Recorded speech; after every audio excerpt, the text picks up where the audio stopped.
Can he draw a I figure? don't know why I'm laughing. I guess he's not as excited as I am. Okay, Let's put but he puts up with going to art shows and things of the sort. yeah, like anytime there's an exciting like museum gallery or something, and I drag him, and then he's like, "I'm gonna go only on one conditions, if only you're not gonna be whispering into my ear and telling me all about it."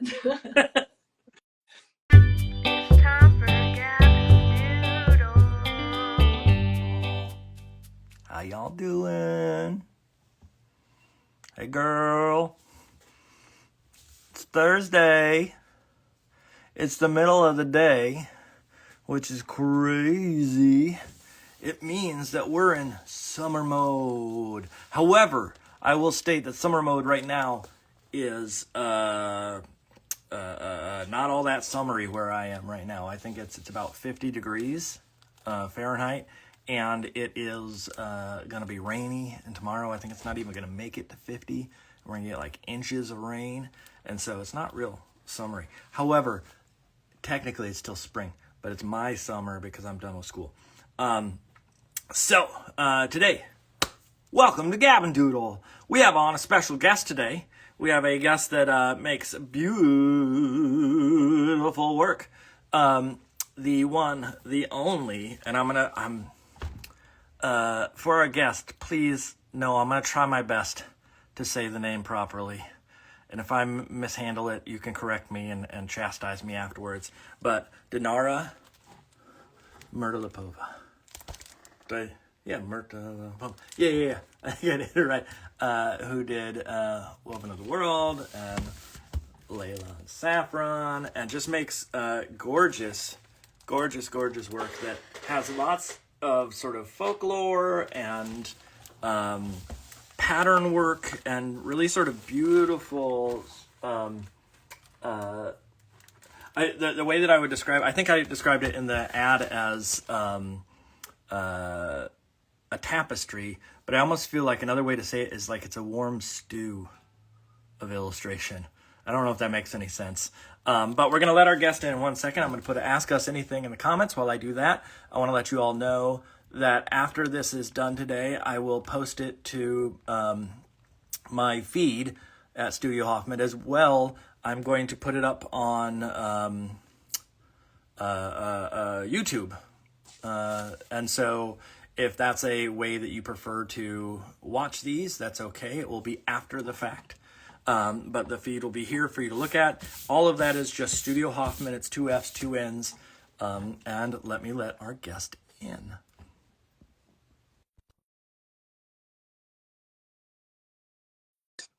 We'll see if it works.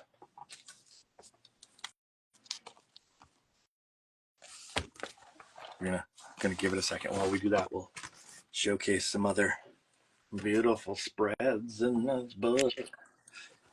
Okay. Hi, Mark. Hello. Hello. How are you? Good. How are you? I'm doing okay. How did I do with your name? You did it so right. Yeah, It's that's exactly how I pronounce it. It's Dinara Mirtalipova. Mirta. Okay. I have a little bit of a Midwestern accent that still hangs on, so I say Mirtilapova, but Mirtilapova. Okay, Yeah. beautiful. So thank you for joining us. You're our first official day walker, someone who's here during the middle of the day for us. And so I'm very excited that we get to have you on. I'm a huge fan. My wife's a huge fan. We, in particular, I mentioned right up at the top, but like there's some, I don't even know how to describe. I was saying like a soup or a tapestry, or there's something like warm and hearty about all your work that feels so rich and like full. And so like soup or stew, like it's not a thin broth, it's a thick broth of work that you bring with all of your images. And so I don't know if anybody's ever described it that way, but that's the way I'm gonna go today. The stew's gonna stay. It's funny. Yeah. It's just like it's the pattern. It feels like it's rich with flavor. of sorts. And so like, yeah, just everything. I'm just going through and just like looking at all these spreads and like the colors and all that stuff. And so I need to learn a thing from you because I am not a pattern person. The best I can do is stripes and plaid. And and I did for my grad school, I did some pattern work, and my hand got really tired. And so I imagine that you have some tricks of the trade that you could teach me throughout the day. Don't really, but at the same time, I'm kind of so fascinated by your process of collaging. So same thing, like whenever I was watching your interviews, and I see how like you apply the glue and then how you put it all together. It's just so fascinating. And Thank you, thank you. Well, I'm gonna. You can't say nice things about me without getting another nice thing about you. Um, I just the one of the things that I want to touch on today is I think aesthetic and voice, and I think you have such a clear voice with your work, and maybe that's what people really respond to in general. Like it's very easy to spot your work, and thank I'm very excited to sort of like pick and prod in that manner. But why don't just for the people that are watching that don't know who you are, and again, shame on them. I say that every time. They should know who all these guests are. But can you give us a little rundown of who you are, a little bit of background, and what you do? Yeah. So I was born and raised in Tashkent, Uzbekistan. Then my family moved to the United States, and I went to school to study computer science because we thought like that's the future, you know, like, but I was a doodler at school. Like I never pursued art professionally until we moved to the United States. Okay. And it just kind of picked up by its own. Like I don't know, I cannot explain. It at first it started as a comfort zone, and then slowly it grew larger and larger and became a thing I do.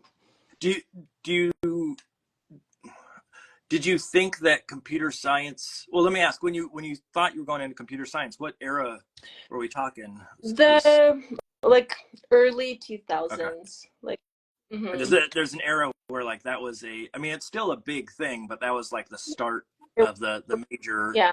sort of build up there. And is that something that you still enjoy? Is like, or was that just something sort of like that's what everybody kind of does because that's the industry? When everybody was coding, I was still gravitating towards like web design. So it was like more design aspect of it. And like I've been a doodler my whole life. So the art side was always a comfort zone. And so I felt like even if it would have stayed, most likely it would become like a web Yeah, design gotcha. towards, you know. Yeah, so less coding because coding I felt was a little bit too boring. But It's, I mean, the UX UI totally makes sense if you're like a visual person. I just didn't know if it was like a family, like, you know, your parents were coders and it was you must go into coding because it's a family tradition, or if it was it was just a just a thought, a, a, a blip in history. like, Um, so today we're gonna work a, a heads up. Just I don't think it will affect us today, but we had something a thing saying that we're working on the internet in our area. I think tomorrow, um, and the if for some reason it drops, we'll hop back on. But one of the things that my wife does during all of this at the beginning is she jots down um, all of the materials that you might be mhm. using for everybody out there. I just saw there was a comment, someone asking about getting rid of the comments. For everybody, if you just type an @ symbol in your comment and then click back to the screen without hitting send, it should drop the comments out of the equation, so you don't see those on the feed. But can you give us a rundown? And I know it may be varied, it may be something that you can't predict right now, but are there materials at hand that you're excited about using or that you can share with the audience? I was thinking about this. The thing is, like, I divide my work into projects and personal work. So whenever it's personal work, it's more spontaneous, and like I usually like to just go in without the plan and just Make. kind of like follow the work and see where it's gonna lead me. Usually, like because I'm working always with paper, for projects, like to break away, I like to like paint on other surfaces. Like wood is one of my favorite, or like anything that has dimension. So like working with dimension is like exciting Yeah. always. So like I have like lots of materials kind of like piled up for the summer, because summer is that time when I get excited about just working on personal stuff. So I was thinking like maybe like right now would be the perfect time to paint on wood. And yeah, Okay. so I Cool. think No. acrylics works for wood. Okay. Is there a brand of acrylics that you prefer? Um, Not really. So it's basically just whatever is nearby. Like let's see. I have this like bucket of Yeah. I have a box to the side that just strewn with paints. um acrylic gouache is like on the more expensive sides. It's what's the brand? Holbein? Holbein? Holbein? Yeah. Holbein. Okay. Gotcha. It's more on the expensive side, but then whatever like cheaper acrylics is usually also okay. It's like it depends. Like if you're covering a larger surface, then go with the cheaper one. If it's like more details, then maybe like with yeah. I use acrylic gouache, and I've been loving Holbein. I use Liquitex acrylic gouache too, but Uh-huh. I'm not going to go spend for black and white the price Yeah. for acrylic gouache. So we just get some old Liquitex and call it a day. Yeah. And then, do you have a sense? I mean, I know you said you're gonna paint on wood. You're gonna go spontaneous, but do you have any vision right now of like a direction that you're headed, or is it just Yeah. Roughly. So the thing is like I go with obsessions. There's usually like one thing that gets stuck in my brain, and then I do that thing like over and over until I get like sick and tired of it. So recently I was asked to participate in Salut 10, yep, which is by Nicholas yep? Portland. And I was kind of like scratching my head thinking like what should I do? And the theme of mythology is so dear to my heart. And I was exploring more of those manticores, the half lion, half humans. And I've been obsessed. So like they keep appearing in my sketchbooks, and it's like that theme of just drawing those like weird half human, half lions over and over excites me. And so maybe I'll do that. Is there wait a second, I have to double check. The Salute show, they were already due, right? Yeah, like Okay. Okay.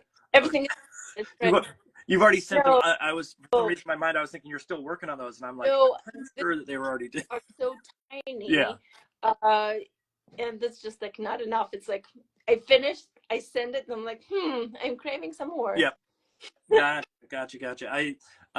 Yeah, I finished those up not that long ago, and then another thing for Gallery Nucleus, and they're all like smaller Yeah, pieces, coast. and it's hard to get all the stuff I want to get into that little tiny That's frame. the tell. Do you, let me ask you a question about the coaster show, because this is the one for anybody that doesn't know. Nucleus Portland is a beautiful small independent gallery that's out in Portland, Oregon. I had to think for a second. And they do this Salute show where they send out coasters and people can go. But the coasters they give, one of the challenges I've had with it, and I don't know if you have the same issue, because you're painting on them, right? Mm-hmm. Yeah. Is it really soft? Like, are the coasters really soft for you? I don't know. They are okay. I mean, it's Well, paper. it's paper. It's one of those things like when I paint and then I go to put a little bit of colored pencil, the colored pencil I think is Uh, like too hard and uh, it dents it a little bit. And I'm always like, oh, it's just like it's got a little I squish to it. I see. You see, like the thing is, I never applied pencil, so I'm wondering if your hand Too is a little hard. too I'm hard. just gouging into it as I go. It's one of those ones I didn't know if it's just me or because I'm so used to working on an illustration board that's a little stiffer than what that is. But I know there's people like who gesso it, and I'm wondering if like maybe that's what I got to do is add something to the surface to thicken it. Ever so Mm. long technical thing no one needs to care about right now except for me. So we need to jump in and we just need to start making. And we'll see where we go for the day. I have drawn a little combo. I don't even know if you can see it. Mhm. a little kid with his dad introducing him to a duck uh, in a little like farm, I don't know, a petting zoo of some sort. And so it's a combo of two things I had already sketched. So I'm going to see what I can do with that today. And we'll just go until we're done. Or again, the thing I tell everybody, and it's the same for you, I want to be respectful of your time. And so if you get tired or you get bored or I don't know what else, or there's an emergency, if you need to go run errands, whatever it may be, and you feel like you want to jump off, just holler. I will not be offended. I'm just happy to have you on and chat with you and sort of watch you work. So, yay. Okay, so why don't we switch to our down shoots? And I will, again, I think you even wrote, you have a separate feed up as well? Yes, so I'm going to, like, I have my iPad here, so I'm going to log from my personal account so that I can kind of see what I'm doing. There you go. I have the same thing, and it's just got a delay a little bit, and so we will see. All right, so I'm going to switch to my down shoot and get going. So while you set up, I'm checking my feed seems to be crashing just a little bit there. So while we set up here, I'm wondering if you can give us a little rundown of sort of your, it's the classic question. It's not very complex, but just sort of your entrance into the art world. Obviously you're a doodler. I think most artists fall into that trap of they just doodle a lot. But was there a moment in time that you kind of said, this should be more than just a hobby, that it needs to be something bigger? Just hold on 1 second. Yep. I'm setting up the light. It feels like today's so dark and gloomy, and like my studio is lacking light. You're probably getting the storm, or you're on the tail end probably of what's coming our direction. Yeah, it's been cold. Yeah, I'm just watching the feed. Let me check with Lauren real quick. Lauren, is the video feed okay up there? Okay, it's a little slow on my iPad down here, and I'm trying to figure out why. Okay. Oh, I think it's playing catch up now. It's finally moving.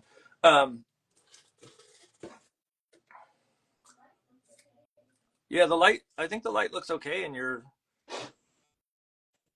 space. Oh, that is straight up wood. Yeah. For some reason, I was thinking it was going to be like a wood panel or something. It's like it's just a wood slice. Yeah, it is wood. It's it's official. You don't cut any corners. So, tell me a little bit about sort of just your, the transition from the computer science nerd type to the cool artsy type. It was very gradual. I can't say there was like a transition. I think it all starts with play, but then there is a point where play becomes serious. So I don't know. The thing is, probably because we're lucky, we are all like alive during this internet era, where you share your work and get noticed, maybe. So whenever you play and then you share your stuff, like kind of like you create a community where like there are people who are like thinking in the same direction, and like that's kind of how a group is born. And so yeah, I don't know, I don't really have an explanation. I'm just mumbling at the moment. I don't have a proper explanation, but I guess it's just whenever like you are too excited and you're playing, and then it just grows into something else and you really have no control. Well, you mentioned that you immigrated from Uzbekistan. Yeah. Was that what age was that at? Out of curiosity, and it might influence my next question. Is fine. Mm. It was 20 years ago, so I was in my early Okay. 20s.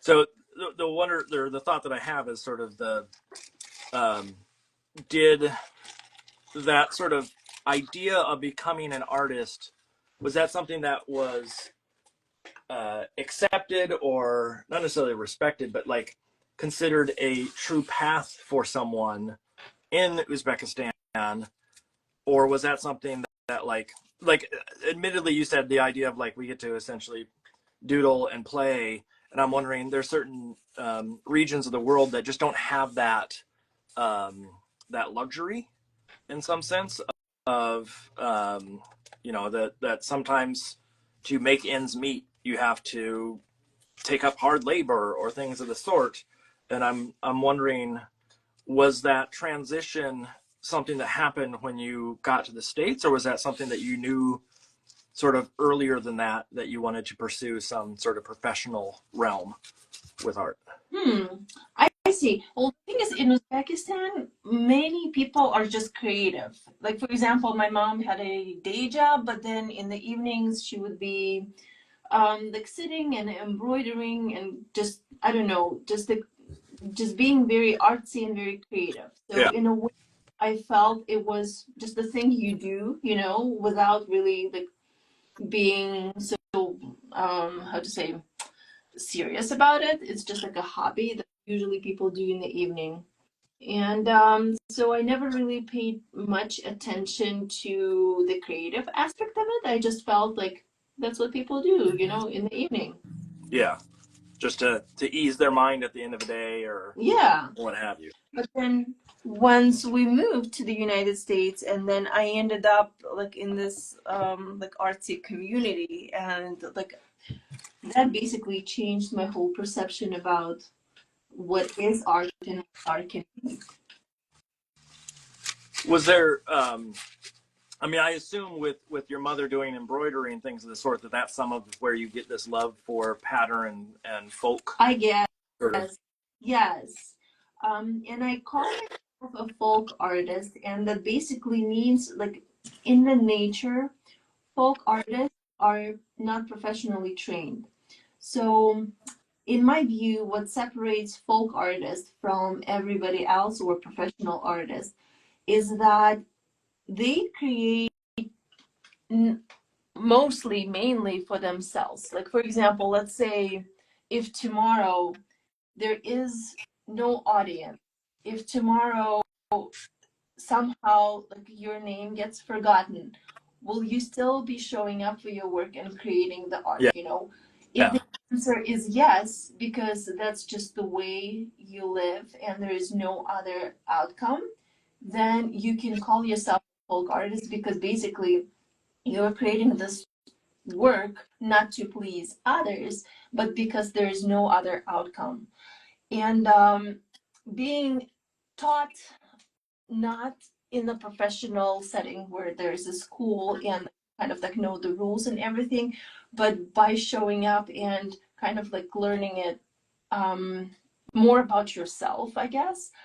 That's like what influences like the shapes and the themes in the work. And yeah. So even, well, wait a second. Okay, so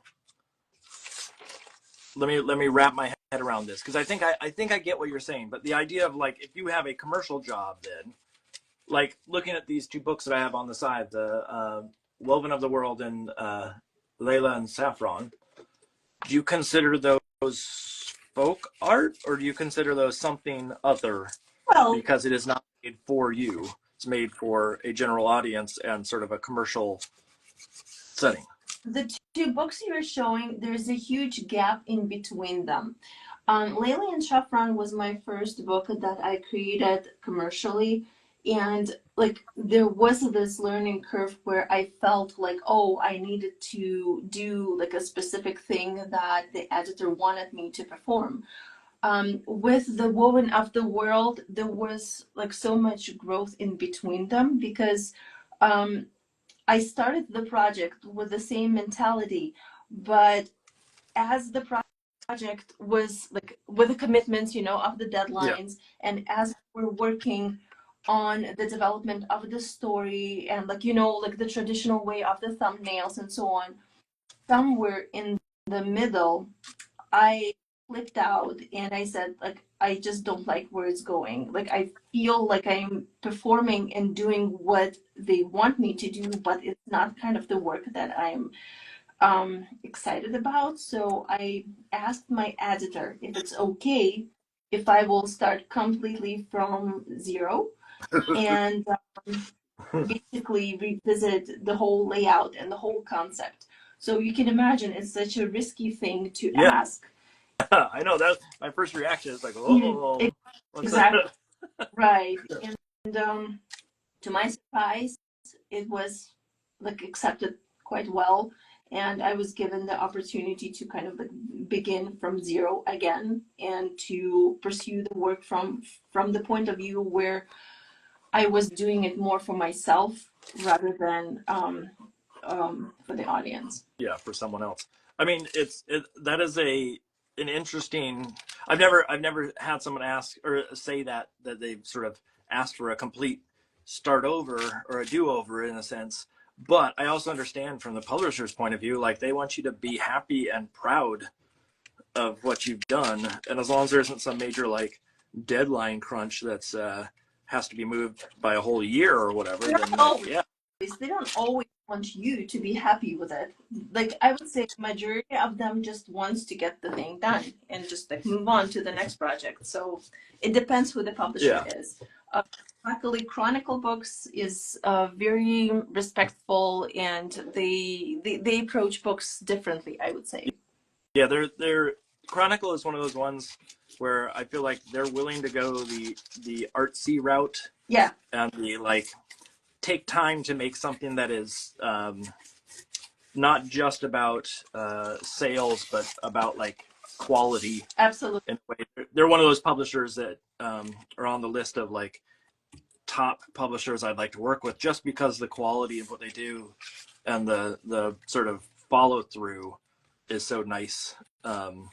You know, there's certain publishers that everybody probably loves in general for that kind of stuff, but Chronicle's up there on that list for me as well. Absolutely. Once I see those little glasses on a book, I'm like, oh, I'm in for a treat. So with the idea of kidlit, I mean, obviously getting something that has this commercial appeal, let's put it that way, or like there is some marketing involved. Do you try to disconnect from that? Because the idea of what you're talking about in the sense of having your heart in it, in a way, and that sort of making work for someone else versus making work for you.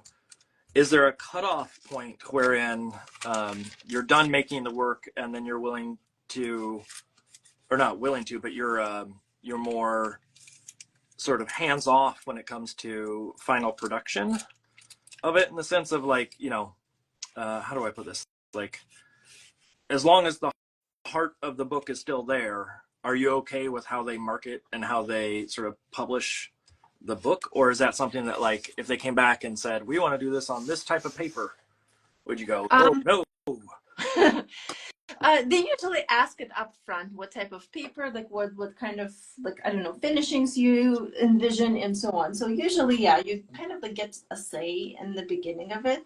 I do prefer uncoated paper. I do like how the uncoated paper like acts. However, it absorbs the inks so quickly that like all of the like darker hues, for example, black is very difficult to print on uncoated because it becomes very dull and grayish. Yeah. But I'm willing to sacrifice that because I don't know, the touching uncoated paper is so much better than touching coated paper. Yes. But then, yeah, to answer your question, at some point, like you just have to let go.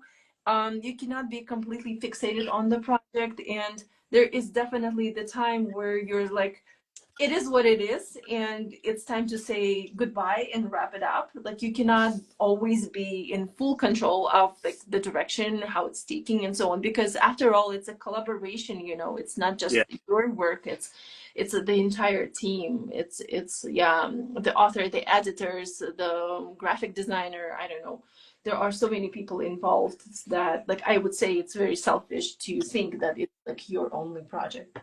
I think early on I had this perception of like in the first few books that I did, like, ooh, I want to have a say in every single part of it.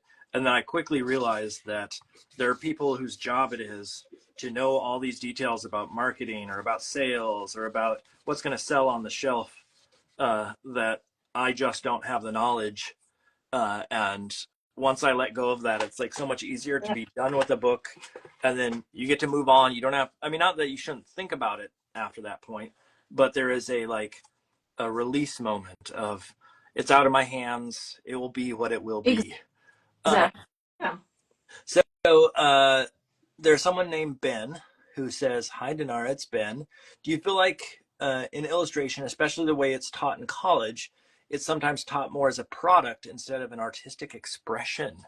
Ooh, good question.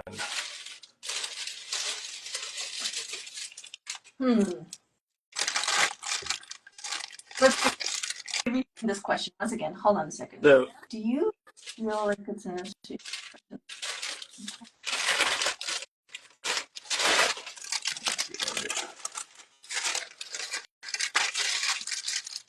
I would say it's the combination of both. It's definitely like the duality of both the product and the expression. I mean, I would venture to say it depends on the class. You know, if you're in a marketing class or you're in a like a surface design class, more than likely that is a like commercial output, and that totally makes sense. However, if it's you know, like a portraiture class, then I would assume that self-expression comes into it. It is a thing that is talked about in school. Now you teach at Cleveland Institute of Art, is that right? Yes. How long have you been there? 3 years. 3 years. Okay. Yeah, it's one of those things where like I think it's a discussion point for all illustration classes and students and whatnot in today's age of sort of the commercialization of it. But I also know that there is a need to pay the bills sometimes. Let's put it that way. Absolutely, yes. Yeah, I would say like if you completely remove the commercial aspect of it, then you are basically, I don't know what, like fine artist, because I don't know how much fine artists are actually thinking about the commercial like application of it. I do love to think of the product, the end product. For example, I'm obsessed with packaging, like anything that's dimensional. And whenever I get a job where I get to design a packaging, like I get so excited because there is a functionality, but then you also get to design the aesthetic of it. Does it make sense? Yeah, like there is it's more than a single image. It's I mean, there's something tangible that's lovely about packaging design or about surface design of like this physical thing that's in front of you. And I think that's also one of the reasons why I like children's books, is because of that physicality to it.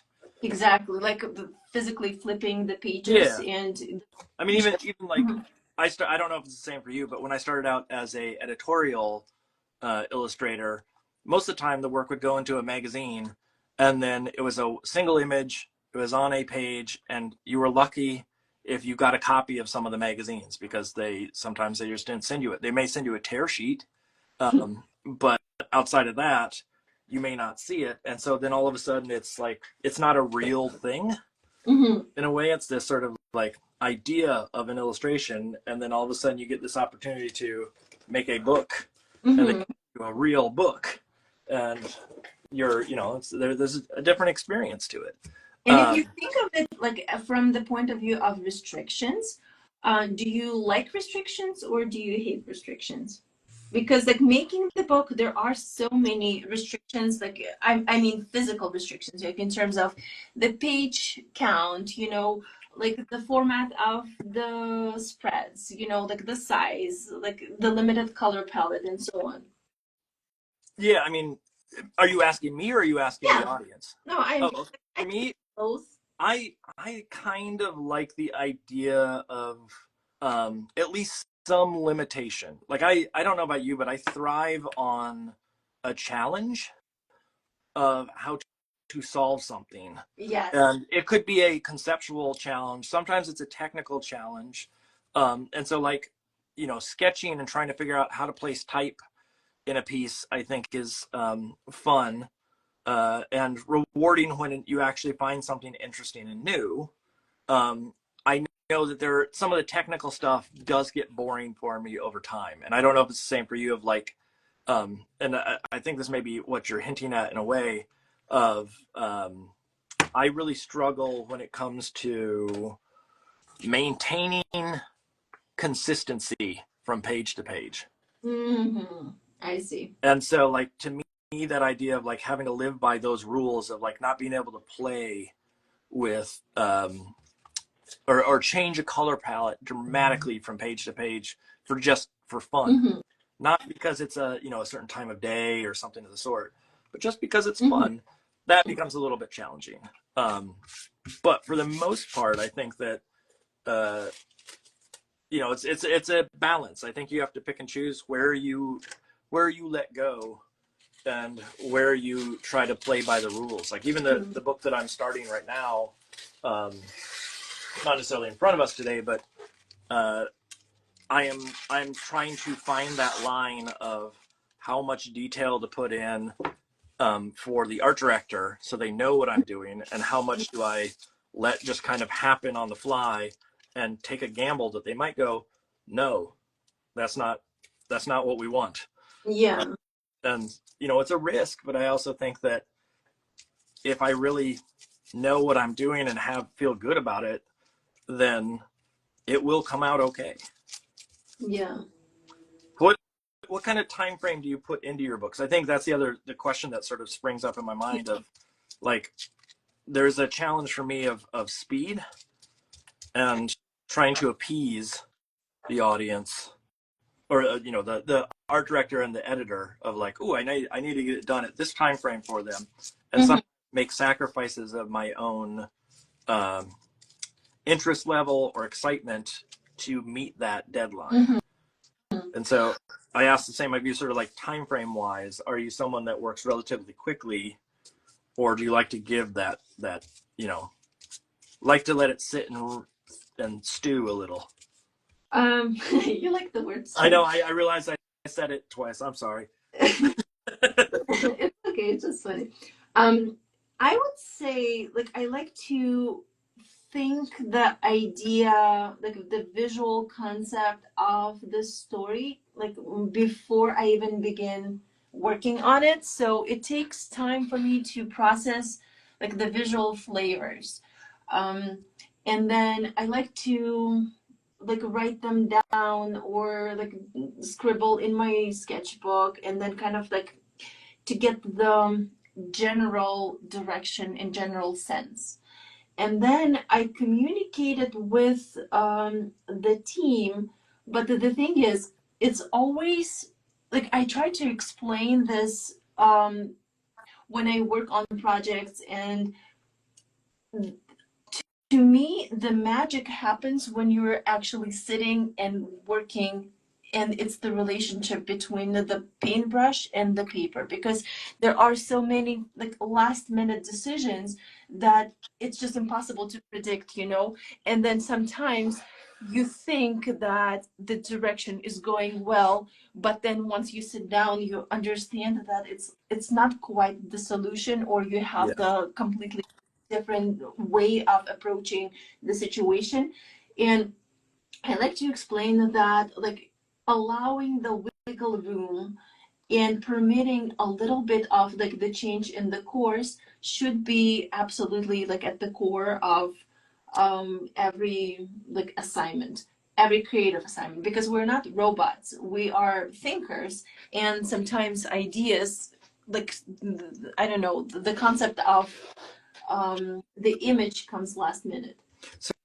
So how do you? Because I've been struggling with that in particular for a majority of my career, in the sense of I want to leave wiggle room. I want to leave that ability to adjust on the fly, but it's very hard to, especially if you're starting out as an illustrator, to ask that question or to say, hey, I know that I'm new and you don't know how I work, but can you give me, the time or the ability to play? I see what you're saying. I guess I guess that would be more when you're more experienced and you kind of have this trust in yourself, because ultimately they need to make sure that you will deliver the project. And it only comes with more experience when you kind of like have that confidence and when you know you can handle like spark. But if there is like a slightest doubt, then probably it's not a good idea. Yeah. I mean, I know that like now I feel confident, like give me the reins and I will make a book. Like you don't even have to be there and I will make something that's kind of cool, in my opinion. I feel like I'm at that point where I like, give me the trust. But I know starting out, I definitely would not have said, hey, like even the book I'm working on right now, I basically told them right up front, like, I'm not going to send you really advanced sketches because it's collage and like I'm Yeah. at something and it's just not going to fit right, or it's going to be hard to see and I have to make adjustments on the fly. And so you have to give me some trust. And they were okay with that. Yeah. But I do think that that is something that does come with time and with experience, that sort of faith that they put into you. But I do think it's worth asking. It's a matter of just like building up the confidence to go, hey, can I do this? And not every artist has that, the nerve, let's put it that way, to ask that question or to challenge in a way the process. But I think ultimately, and I don't know if this is the same for you, but that the type of industry that we're in does want to make a good product and is willing to give you some leeway as long as you can express how it will benefit the project or how it will make it better. And so it's just a matter of like building up the nerve to actually say that. Yeah. So talk to me a little bit about sort of your, because one of the things I said right up at the top was sort of like, I can spot your work relatively easily. Like you have a consistent voice. So not to say that there's like that it all looks the same, but there's a voice to your work. And I'm wondering sort of how you develop that. With your interest in folk and pattern and those kinds of things. Was there a decision on your part to move towards something like that? No. It just kind of naturally Very happened? intuitive, yes. I don't think I was like thinking much about my work until very recently. So it's been more about just enjoying it and just like showing up and doing the same thing over and over. I am very boring, like I have a very boring type of like schedule. Like I do the same thing every single day. I eat the same food and like basically I draw the same thing. So I don't know. It's very kind of you to say that, but there is no like special formula, like I haven't been like thinking much about my work and like at all. It's just, I don't know, I feel like I'm just more lucky that it just happened. Well, do you I think it's more than luck. Let's put it that. I think it's more than luck. There's skill. There's Showing up. yeah. It's like being okay with rejection. And it's just showing up every single day, and it's having like low expectations but high desires. I don't know, does it make sense? Yeah, no, that makes total sense to me. That idea of like knowing that you want to achieve something but not setting such a high bar that it's impossible to achieve. I would say it's more about like enjoying the process. It's like trusting the journey. It's less about the outcome and the wanting the result. It's more about just like showing up for yourself. Gotcha. The I just ruined I just had a piece of colored pencil show up on my cut that I made, which is not lovely. The So aesthetically, though, are there things that you look at? Are there things that you're sort of gravitating to for reference points? I mean, obviously, if you're doing pattern work or you're doing something that has some sort of cultural impact, there must be some research or some approach to that more than just, hey, this looks cool. Again, like this happened like very intuitively. So there was time when my daughter was born, and she was like this cute little baby, you know, and we began kind of like reading the books. Like before her birth, it was the time of immigration, settling down, like finding like I don't know, your community and just kind of like adjusting to this new life. But then when she was born, it was the time when we had this like more time to read the books, sing the songs, and kind of like revisit my childhood through her childhood. And during that process, I remember like I would read her the books or sing her the songs, but then she would be asleep at night. Like I would have this urge and desire to just paint something for myself, something that was more of the nostalgia.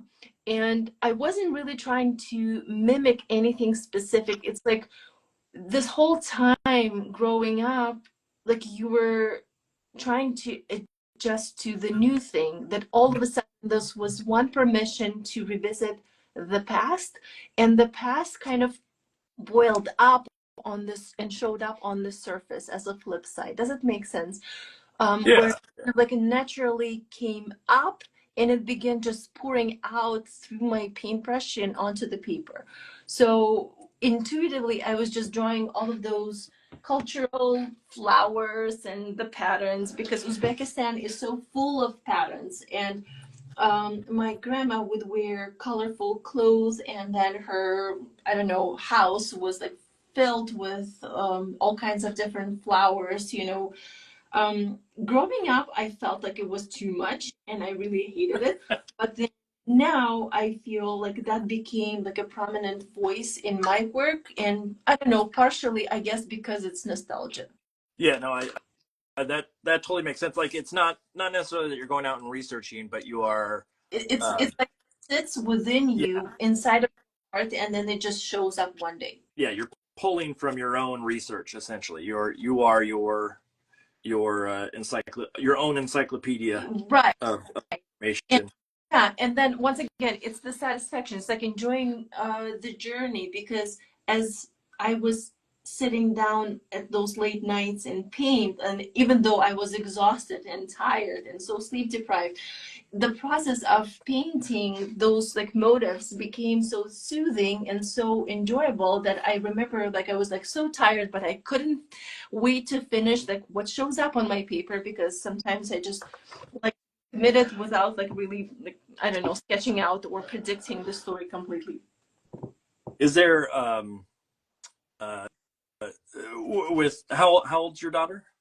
Well, right now she's a teenager. She's Okay. 14 now.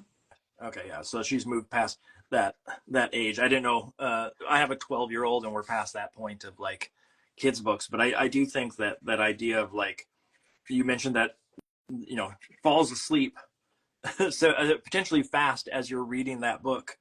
You start and then all of a sudden they're out like a light, depending on how the day went. Let's put it that way. Mm-hmm. And then that desire to sort of continue or to keep going with that Yeah. idea, I think is something that is a good way of sort of speaking about this transition from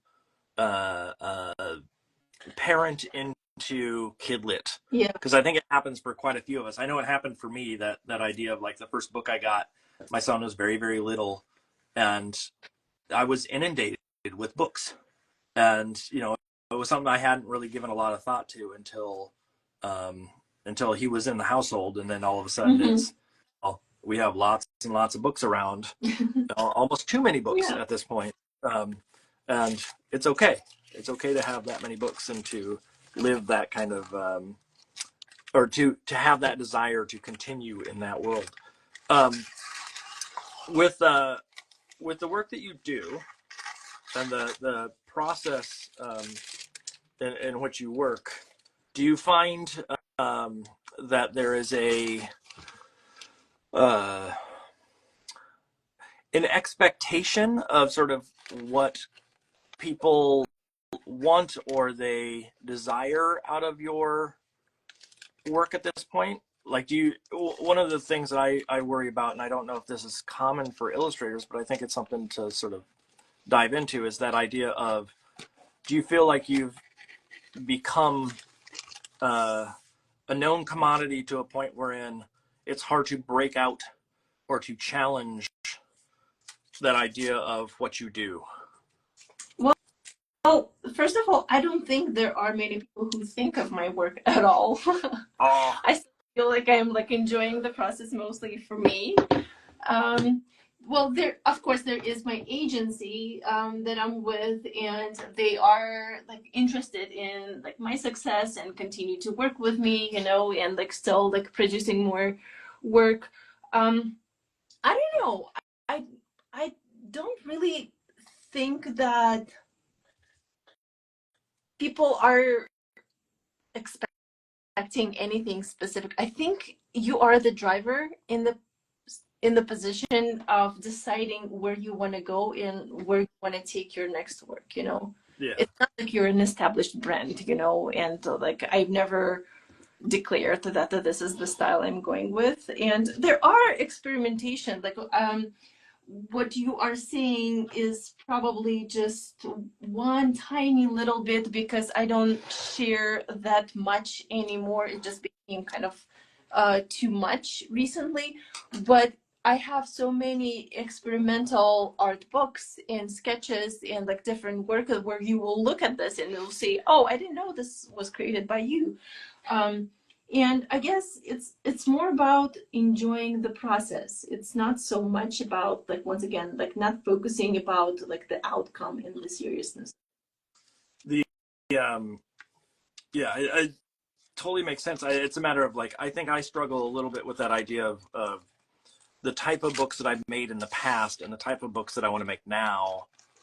I think are a little bit different from each other, and I'm trying to bridge that gap of like, how do I Maybe invent? it's to you, maybe it feels that way to you, but maybe the outsider will look at this and say, I can see your hand, you know? Yeah, Because think of like the classics, like for example, I'm thinking of um Alice Provenson.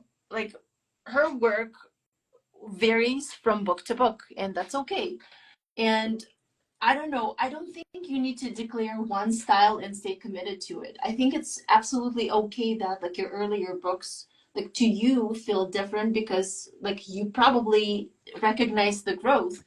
But I would say the people like let's say 100 years from now looking at your books will yeah. still see you in them. The anthropologist will come back and understand that that's the same person.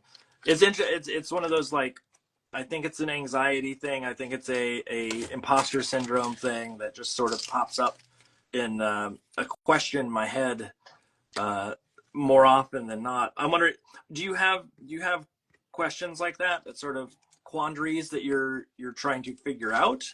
I mean, it sounds to me like you're very sort of like uh, the term I would use, and I know this is not the term that probably is the perfect term, but loosey goosey with sort of your take on what you want to achieve, and therefore um, maybe it's less of a challenge on a regular basis.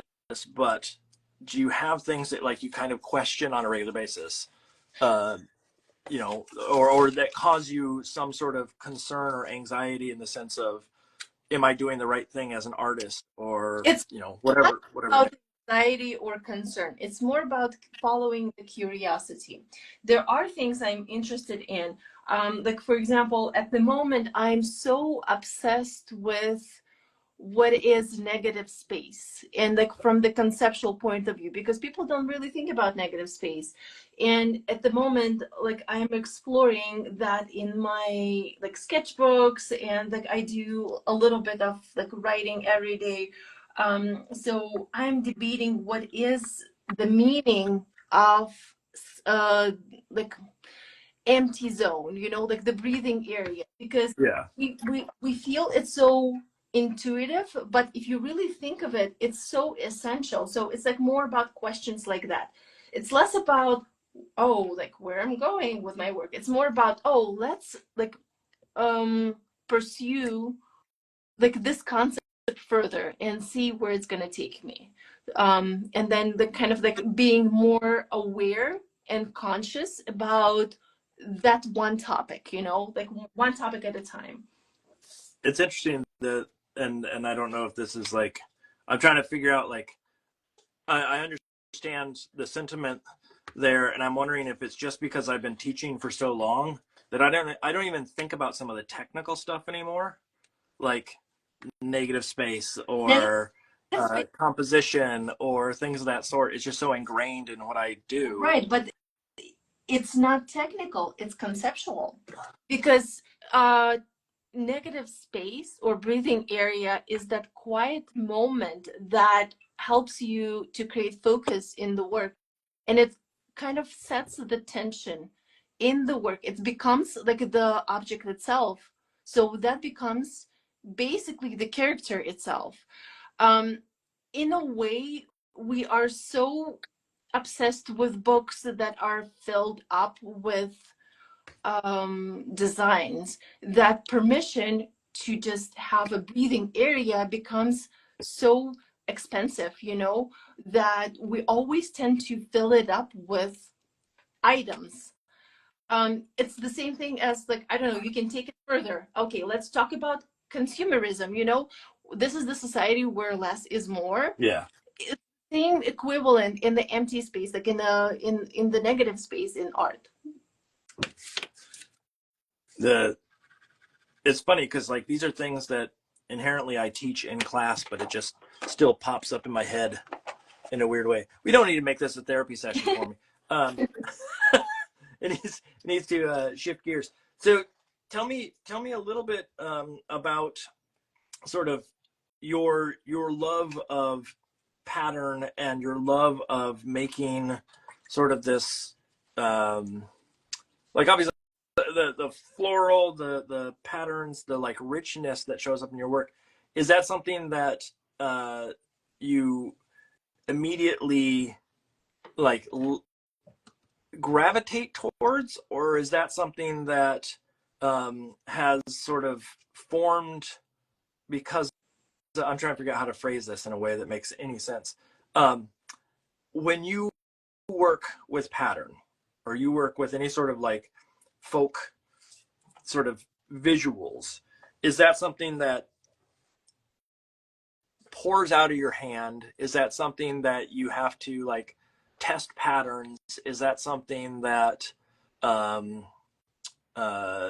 you love to do? Or is it like the equivalent of, I've loved working with color and layer and details and things of the sort, but at times it can be burdensome.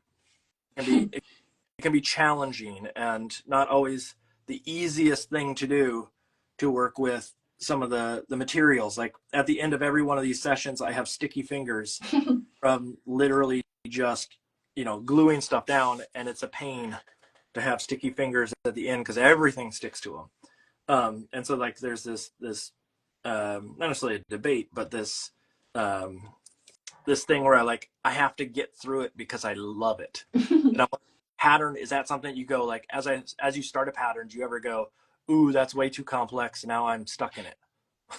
No, it's like I said, like it goes back to my roots and my grandma. Like she was like, her house was filled with patterns to the point where it was just like too much, and everything was mismatched, and I hated it so much because I felt like, oh, when I cannot wait to have a house of my own and it's gonna be just completely plain white. um, But now, like the patterns kind of like begin showing up in my work, and it's not like comfort moment, like comfort zone, I guess. I don't know. Aesthetically, I just like them so much. And then there was moment where I was like so obsessed with creating repeat pattern, and that's like a mental like puzzle game because then you can get it so complex where everything is interwoven, you know, one thing becomes another thing, and there's no like ending to it. It's like meditative way of just spending time. So now that leads me to the question of what does your house look like right now, actually? Like, do you have lots of stuff? Or is it, Unfortunately, I do. Yeah, like I'm. It's a constant battle between just like empty walls and getting rid of stuff, but then at the same time, I am such a collector. Like you, I like to collect children's books. So there are so many books in my house, and there are so many ceramic jars. There's just like never enough jars, you know. And whenever I go and I see like such a beautiful cup, I am so tempted to just purchase it. And even though like I every time I'm telling myself that like it's enough, we need to like have yeah, less. tone it down? But yeah. We, it's funny, like, we go through phases in our house. I got my wife, I don't remember what holiday it was, and I don't know if this was a good gift or not. She's watching, she can say. But she had gotten these little what were egg cups. Well, now I know what holiday it was. She got little egg cups of that look like some podcasters that we like, and then Oh, I was thinking like, oh, egg cups are kind of cool just as a nice little like dish. Not even that we use egg cups. It's not like we're like making hard-boiled eggs every morning or anything of the sort. But when Easter rolled around, I started searching and found all these really cool, kitschy ceramic egg cups and got really into ordering them and gave her a whole collection of them, like really weird ones. Um, and it is something where I'm like, yeah, we probably don't need, I don't even know how many we have now. Um, but that like that collection of jars like you're mentioning about, or like that collection of things just build up over time because of these weird little tangents of looking on Etsy or on eBay or whatever it is. um are you a collector of thing, like anything in particular oh, that you can share? I mean, like I love ceramic. I'm truly obsessed with patterns. I love textiles, so anything that has like a very interesting, rich tapestry. I love books, so everything that has like paper, you know, paper aspect of it. So yeah, I do. I collect stuff. is there is there something in particular that you like, uh that it is a collect, not just that you have a bunch of just because they're kind of cool, but like you collect for like not necessarily value, but you're like, oh, this is like, if I walked into your house, would it be like all Barbie dolls? Would it be all a certain type of ceramics? Would it all be a certain type of material? Or is it just anything and everything as long as it fits in a theme? Mm. No, it's gonna be like tiny things. Like for example, like I have an obsession with tiny little chairs. Then I have stamp collections. Then, like, I like to send postcards whenever I travel. I usually just send it to myself. So we have postcards. Um, what else? Like, I love I want like. to I want to go back to tiny little chairs. What do you mean by tiny little chairs? Okay, Are we well, talking at ones this you? point, I would have to get up and show you. Hold on a second. Do you see? Give it a second. My delay on the screen. Obviously, if you can fit it on your screen, it's tiny. Uh, oh wait, okay. Now you're just leaving on the screen. Hold on a second, and then oh no, you're taking your whole camera. oh, oh, they are. They're like little doll chairs or something of the sort. Okay, Yeah. okay. I didn't know if you meant like chairs that you could physically sit in. And No, like, well, those two, but then those are the jars, by the way. Like you see, like there are yeah. too many. Why little chairs? What's the draw?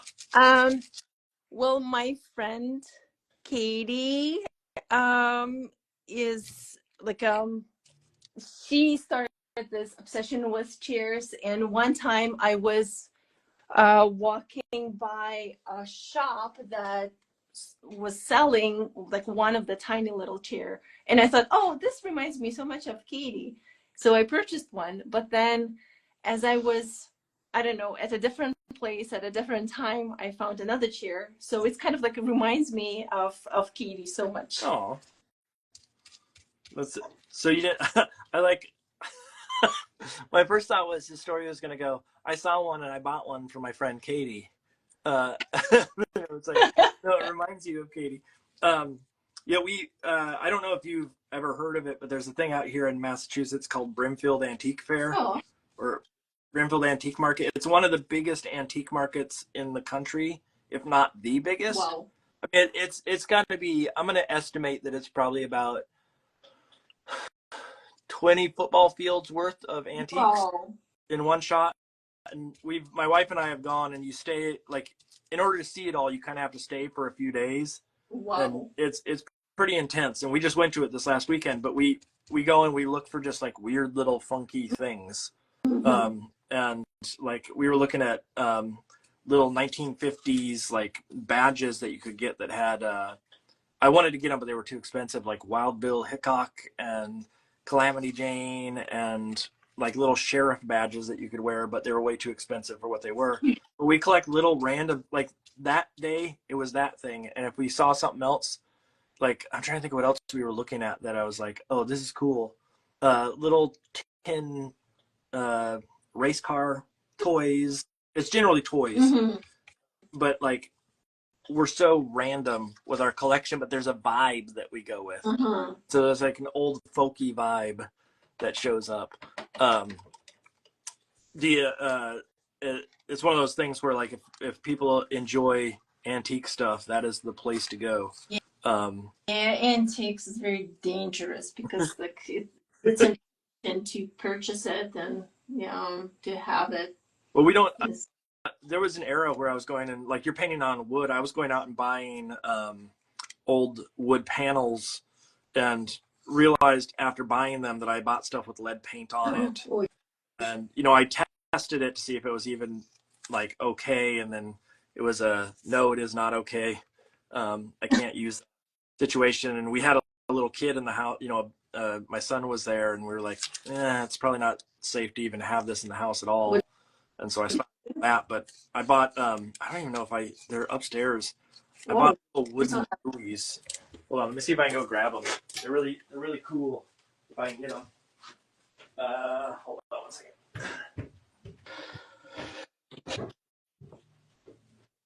They are here. I'll grab a couple weird random things that I buy now. I don't know if you can see this on screen here, but these are the types of things to paint on. And so this long thing, for anybody, if there's anybody out there who can guess what this is, I'd be surprised. This is for, in old windows, they have the kind that you slide up. They have weights. Oh, wow. That are inside the window to make sure. What a bizarre object. Yeah, to close. But this isn't even the weight that goes inside the window to make sure that it stays open or closed. Oh. This is the mold for it, for when they cast it in sand. And so it's just a piece of wood that has these weird like engravings to say like how heavy, or it looks like it's like a V. Well, no, that wouldn't make any sense. How heavy is it? Oh, it's just wood. It's light. Okay. But they would cast it in metal. And so they'd press this into the sand, and then they'd cast what was, the negative space in metal. Or these are like, I'm going to paint faces on these little wood guys. These are little like swimming pool, like they have those little floats. But this is from old fishermen floats that they're in the water. So I'm sure they're like all salty and whatnot on the inside. But and so like finding these kind of weird random things at antique places become an adventure. Shapes. Yeah. With with your daughter, having a daughter when you're making books. Well, wait, were you making books when your daughter was of age for picture books? Yeah. Was that a rewarding experience? Was that a challenging experience? It's weird, but I wasn't doing it for her. I was doing it for myself mostly. I know it sounds weird. Well, I guess because she she has this very strong personality and she has this very strong voice from the beginning. So she is interested in completely different things, you know. Her taste in books is completely different. So from the beginning, she had like her own books that she was kind of like gravitating towards. Yeah. And yeah, so I just knew that my folkloric style was just not in her aesthetics. So, and that kind of was like very revealing because I didn't have to like perform it for her. I was just like showing up for my own work. Yeah, you got to disconnect from that. Like you didn't need approval at Yeah. that point for. I know that was a challenge. When I say challenging, that's what I meant, is that idea of like you show it to your kid and they go, okay, and you're like, but aren't you excited? Don't you like what I did? And like there sometimes can be harsh judges Oh yeah. in situation by just not saying. Very honest. Yes, yes, yes. Yeah. They always give you the most honest response, and for that I really appreciate her feedback because you would not hold back.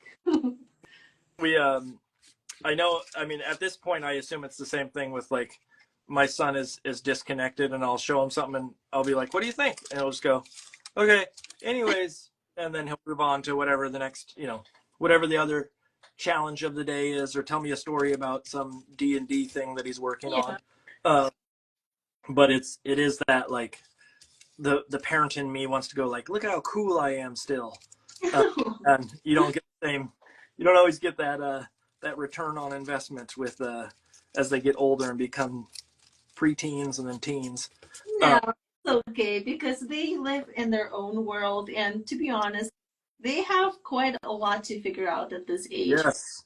They are teenagers, and like I know at the moment they have quite a lot. Is your daughter in high school or is she in middle school? She is finishing middle school, and we are just like about to begin the high school. And yeah, so there is graduation, there is like tests, like this year was just filled with so many like I don't know, challenges. I could hear it in just the like trying to figure out what to say there, the challenges that are involved. Yeah. It is a lot. It is a lot to go through, and to especially that age range, the transition that happens in middle school. Yeah. But if it wasn't for us sitting around drawing pretty pictures and making silly things, they wouldn't even have clothes on their back, and so they have to appreciate what we do. That's my theory.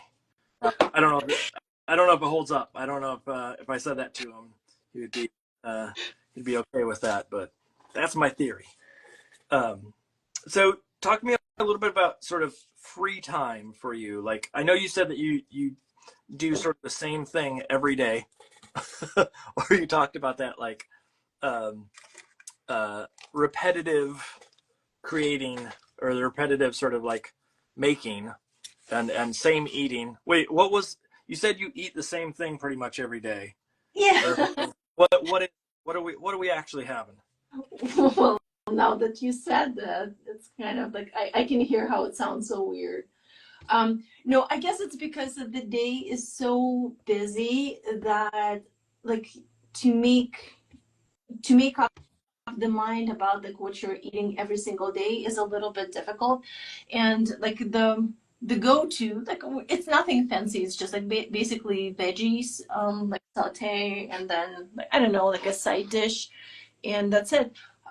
Nothing fancy. So maybe I don't know, some fish or like something easy. Wait, like on a breakfast? No, I mean like for dinner. Oh, okay. I was gonna say you have fish for breakfast. That's weird in my book, and I know it's probably not. But it's I know there's some like there's some folks that the American diet for breakfast is very sweet. Sweet. I don't like it. Yes, I Yeah, don't like. not as savory as other diets there, but No. I that idea of the fish was what was the thing that was catching me up. No. Like I can imagine having It's something that's a little bit more savory in the morning, but I could not do fish. I mean, I don't eat fish in general, but there's something about fish for breakfast that sounds really odd. And then, so schedule wise, you know you work during the day, but what do you get a chance to sort of play and be spontaneous and do other things Uh, on a regular basis, or is that something that's a little bit harder to come by just because of schedule? And well, I started teaching 3 years ago, and that basically was a transformation because I went from having all of the personal time to showing up and being kind of like around to the schedule, you know. yeah, Now that my child is older, it's a little bit easier to find free time because there was time when she was little, and of course, like the entire day was evolved around her needs. And right now, since she's like capable of taking care of her own food and her own schedule and kind of like be independent, there is like more opportunity for me to explore like creative directions and just kind of like, I don't know, have more like free time. During the summer is my best time because there is like this notion of endless summer, and I love just to dive into sketchbooks. Let me show you like a few of them if I have them somewhere. Like for example, last summer I created this book. Like I don't want to put it down because my paint is still wet. yeah, Do you see? yeah, yeah. So it's just like spray paint, and it's like exploring shapes and like basically just having fun with spray painting, and like once again positive and negative, you know, like exploring what is negative space. And And so I think one of the things I need to do, because I am not a sketchbook person. I'm not someone who, I like sketching, I like making things, but I'm not someone who tends to collect them in a singular uh, book. I guess I like a loose leaf, as they would say. But looking at that, I think one of the tendencies I have is when I'm in a sketchbook is to sketch, and I like how your sketch is actually more like individual pieces that sort of just I live in the book. Yeah, Mark, I have explanation for that. I say sketchbook only because that's how people recognize it, but in my mind, it's art book. So sketchbook is something messy. Sketchbook is something more like this, where it's like exploration of stuff Mm-hmm. and actually sketching. The stuff I showed you is more like art book, is when it's of a smaller size and it's more kind of like dedicated to one specific technique that you're exploring. For example, that one that I showed you was all about shapes. I was more kind of curious and fascinated to explore simple shapes and through spray paint. And that was like the whole thing I did. And usually like explorations like this I do like over the summer, you know, when I do have my free time. And that's kind of like the new play. Yeah. It's a beautiful book, and I think one of the things that's nice about that, and what I need to consider doing more of, is just that, like, the looser thing, and Hey, that's why I say like sketch versus sort of like finished work, or a piece that lives on its own and is not just a little like a throwaway. Like every one of those looks like a beautiful piece, and I tend to, when I think about a sketchbook, I think about it as like purely sketch. right. And I need to wrap my head around that idea of, well, maybe it can be more than that. And I like the idea of like a technique book, Mm-hmm. or a book that has like a thematic device and Yeah. not just random stuff. Right. And that probably would help me sort of explore a little bit better or feel better about having something in a book like that. I think the big issue for me, and I don't know if this happens to you, but just like I worry that if I mess up a page, then I'm stuck with it. Oh no, but that's fun. That's the excitement, like messing up Well, it's fun. and out the situation. I like messing up in finished artwork, but it's a piece that is independent of other pieces. And so that's the disconnect for me, is like trying to like figure out how to like make myself like something that is it's turning into a therapy session. I don't want therapy session. I want to walk away from this. For example, like I messed up this one, but let's see, I'm gonna make it work. Yeah. It's interesting because there's like artists that do such different things and play in such interesting ways, and I guess we all have our own like reason for our process, and it's fascinating to me to see how other people process some of the work that they do, or even just like understand how to operate in a way that potentially is not my normal cup of tea. Right. And so it's lovely to see that kind of stuff and to reassess. Let's put it that way. So talk to me a little bit about, so you end up going into Kidlit, you get your first book, right? Mm-hmm. Remind me, your agent is? Magnet Reps. Who is it? I'm sorry? Magnet Reps. Oh, Magnet Reps, that's right, okay. So you get your first book in hand. What was your reaction? Was there an instant love, like when you have a baby and you're like, they appear and you're all of a sudden like, I would do anything to save this child. I'd run in front of a car if need be, even though they're brand new? No, I don't like looking at my books because like I said, it's time to let go and move on. And okay. Yeah, no, I don't. Do you like looking at your work in general? No, I don't know. I cannot say yes or no because first of all, I don't do it. It's done, it's piled away. Okay. I guess I'm more excited about the journey. Like I'm more obsessed over like the process of painting. Not so much the result. Like I don't care about, I do care about the result. I shouldn't say I don't. I do care about the result, but I'm not obsessed with the result. It's more about like enjoying the process. Yeah. It's the journey, not the destination. It's the journey, not the destination. Yeah. Yes. The cheesy statement, but potentially true statement. No, I get that. It's interesting because there's the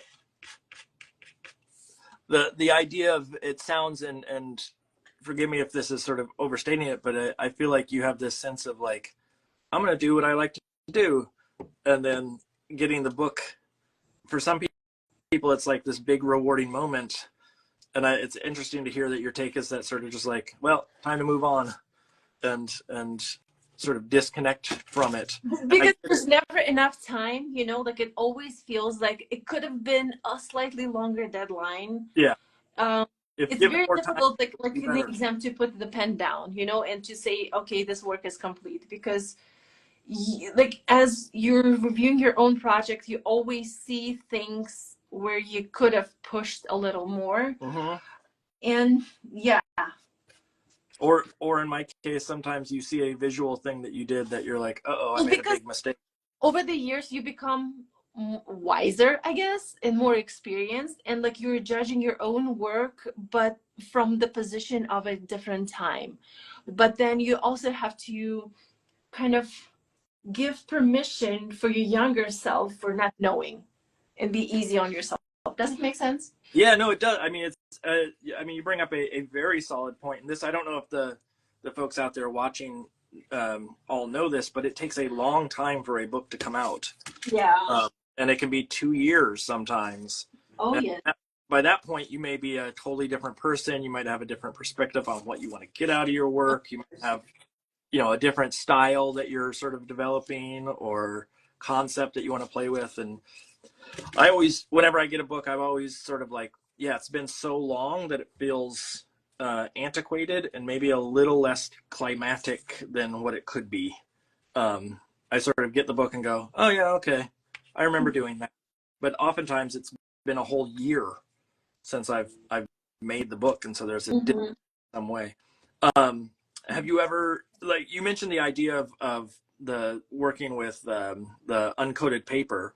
Have you had any printed on coated paper or on coated stock? No, it's been always uncoated. And that's, do you ask for that specifically, or is it Yeah. always been sort of on their end? Yeah, like from the beginning of the project, I always request uncoated. Yeah. Okay. That's I've had a couple that are on glossy or stock because the colors to be vibrant. Right. But I'm wondering, like, how with reproduction, and I guess that's the direction I want to go with this question, was the idea of, you know, you're dealing with uncoated stock and colors are different, and your expectation of what you can get out of your work, or the, you know, the color correction and all these things come into play. I'm wondering, do you have a lot of sort of, not necessarily misprints, but do you have a lot of color issues that happen with your work in general? Sometimes, well, I mean, like, it's always the blacks and always the reds. Like, blue is difficult, and that's like when I was working on the woven, blue would not just show up how I wanted, because the paint I was using was so vibrant and so rich that once I, like, first when I flattened it into CMYK, like, you can see how, like, it becomes so dull and like you're losing all of the richness. What I did is that I requested the special PMS color, and that made huge difference. The reason why that blue is so vibrant in that book is because of the PMS. And I just love playing with color and knowing the restrictions. And once again, like, it's like the question of restrictions. Being obsessed with the restrictions, I think, like, if you know how to handle the restrictions, there is so much you can do with it. When you say PMS, does that mean you were printing another color, or was that just? Yeah, it's a fifth color. So you know how, like, in printing there's CMYK four color, like in magenta, yellow, and black, but then fifth color is the PMS color. So it's basically okay. I didn't realize that you were doing a 5-color process. I thought it was all CMYK. I just didn't. Some people use a PMS to, like, just color match, of like, okay, you got to hit this specific color, but I said it was no, it was the additional color. Yeah. Was that something that there was negotiation on? Because that does cost money. It was approved, yes. Yeah. Gotcha. One of the things I was originally going to do, and I don't think it's going to happen on this book that I'm working on, but do you know the artist Melissa Sweet? You know her work? No, I don't think so. I have one. It's the visual. Yeah, I have it here in the background. I could probably go try to hunt it down, but she's she has this really vibrant color that shows up in her work, and I thought she did a 5-color process, and I found out that she doesn't do that. She doesn't use CMYK. She uses CRYK. What is CRYK? Yeah, exactly. I know. The R is rhodamine, I think, or no. My wife will know if she's listening up. What? I think that's right. Yeah, rhodamine. It's just a brighter red. So instead of using magenta, it's this, like, more vibrant red. And the problem is there's no way to, like, see it on screen because all the color, like, profiles for computers and whatnot are CMYK. So you kind of have to guess what the colors are going to come out. But it just adds this. It makes it look like 5-color process, but it's not. Oh. And so I think it's cheaper. I don't know. I'm gonna look it up. It's interesting. Yeah, it's. I think it's rhodamine. It's something. I think it is. I think it's that. Don't quote me on it, but I think it's that. But that idea of, because I've always loved that idea of, like, a 5-color or a PMS or you know, spot color or spot gloss on the interior, but it's always that challenge of just the cost and the negotiation to get them to say yes, because they have to invest the money on that. Yeah. But that idea of like finding other alternative ways to get it done is when she mentioned that, I was like, ooh, that's exciting. But the book I'm working on ends up, the colors are not going to be in the range where that probably makes sense. But next time it's going to happen. Well, it's just, it's the palette itself needs to be a little bit more murky. And so I don't need that vibrancy that was originally pitched. So talk to me a little bit about what you love and what you hate about Kidlit. And I shouldn't say hate, but find challenging in general. Challenging. You know what I hate? I can say I hate books with morals. I absolutely hated them when my daughter was growing up, and I cringe every time when I come across a book with morals. I like books that are just silly, goofy, funny, unpredicted, Is it without morals. a book without morals spelled out, or is it a book without morals in general? In general, how we have to teach the kids about good morals, with the raised finger and listen up, kids. So this is how you're supposed to behave. I hate those books. Okay, that makes sense. That idea of like, there's some books that have really like subtle hidden morals if you read between the lines, and then there's some that literally just like, hey, here's what this story is about, and it's all summed up in a lovely little last page for you. I definitely agree. Like, I want the weirder the book, the better. And so like that one that always caught me was Andy J. Pizza did a pizza with everything on it, and like just the whole world changes, and I forget what all is put on it, but he creates a black hole. Oh my god! It's like just nonsense, basically. Right. And I love that idea of like, how do you do something like that? I'm sure there's some moral that's hidden in there, but it's not so blatant as some of the other ones that are out there. So that is there something that you really love? I don't know. I just love books that are fresh, new, different, unpredictable. When I don't know. I can't really point and give you the list, but I guess you would just know when the book feels right.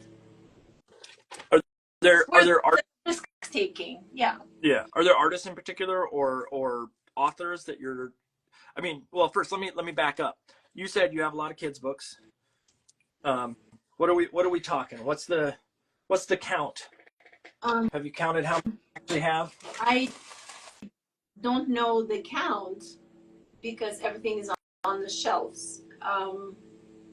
I go to Bologna Children's Book Fair. I went 2 times, and it's so dangerous because you come back with a suitcase filled up with books. And it's just like a completely different world, I guess. I've been dying to go to that, and I didn't even think about the idea of having to bring another suitcase because I know I would buy way too many. Oh yes, I can see that. It's very tempting to buy everything, and especially because I feel European books are very different from US books. Mm-hmm. Asian books are completely different from US books. So you can a place like that shows how culturally we have different approaches, how we tell stories, and how we even consider the visuals, for the stories. Yeah, I would say that majority of the books that I like are European or European inspired. Mm-hmm. You know what I mean? Like that's where Chronicle and sometimes Candlewick, mm-hmm. and in particular stuff like Flying Eye, and Mm-hmm. sure, Yeah. they just there's something that's this is gonna, I'm not putting down American publishers, but feels that much more artsy in them, and like makes me immediately go, oh, this is like an adult who is not even, doesn't even have kids, could sit there and enjoy reading some of these books, Right. because they're an The art. smaller the publishing house, the more creative freedom and trust they give to the artist. Yes. The larger yeah, like the company, like it feels like there are too many people involved in the decision making, and they're too worried about the costs, you know, and the risk taking. Yeah, it becomes designed by committee Right. in a way. Yes. Mm-hmm. And so like there's part of me, and the challenge, I don't know if you have you worked with any publishers overseas? No, I haven't. Oh no, wait a second. Yes, I did. French publishers. Yeah, I know that a lot of them don't pay as well as some of the states. It's true, yes. But at the same time, I'm like, there's some publishers over there that I would love to crack at some point and get a chance to make work with them. Yeah. Because it is such a like a different vibe, and you know, am I willing to take that pay cut, or willing to maybe not make as much just to have that sort of artsy book, or that room to play, is really a question that needs to be, you know, addressed at some point during my career. Let's put it that way. Yeah. How's the wood on the project treating you? I've been looking up and sort of following along. Wood is unpredictable. So if there is too much water, it can bleed. But then it's a constant struggle between having like just enough moist on the paintbrush. Yeah. The like the grain itself is pulling away from.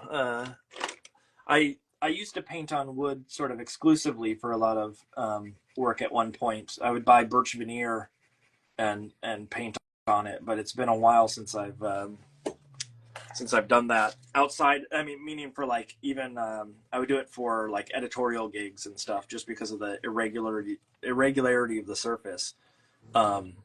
But it is a fickle beast. I love the way it smells. It's like such an enjoyable process. Just did you buy that block of wood, or is that something that you shop? Like usually, like whenever like I come across something, I just buy it and have it. But then whenever like the right time comes, that's the basically the time to explore. Yeah. It's one of my dad is a woodworker for a hobby, and he has all this extra stock of wood because they actually, in his neighborhood that he lives in, they chop down trees for people, and then as a free service, they go down, take down a tree, but then they will, as long as they can keep the wood, then they go dry it in a kiln, and then all the woodworkers in that group get to use the dried wood for their own projects. He has all these weird scraps of. Oh, that's cool. Be able to play with, and so I've never really thought about asking him for some of them, but maybe there's some point where I go like, can I get a little piece of that? Yeah. I think a lot of it is the wood has to be very valuable wood, like hard to come by. They're not just chopping down any old pine tree and calling it a day. Yeah. But I'm trying to figure out palette for this piece. With a piece like this, is this like, I know that you make work for you and you make work for commercial production. Outside of the commercial production, do you ever sell any of the work that you do?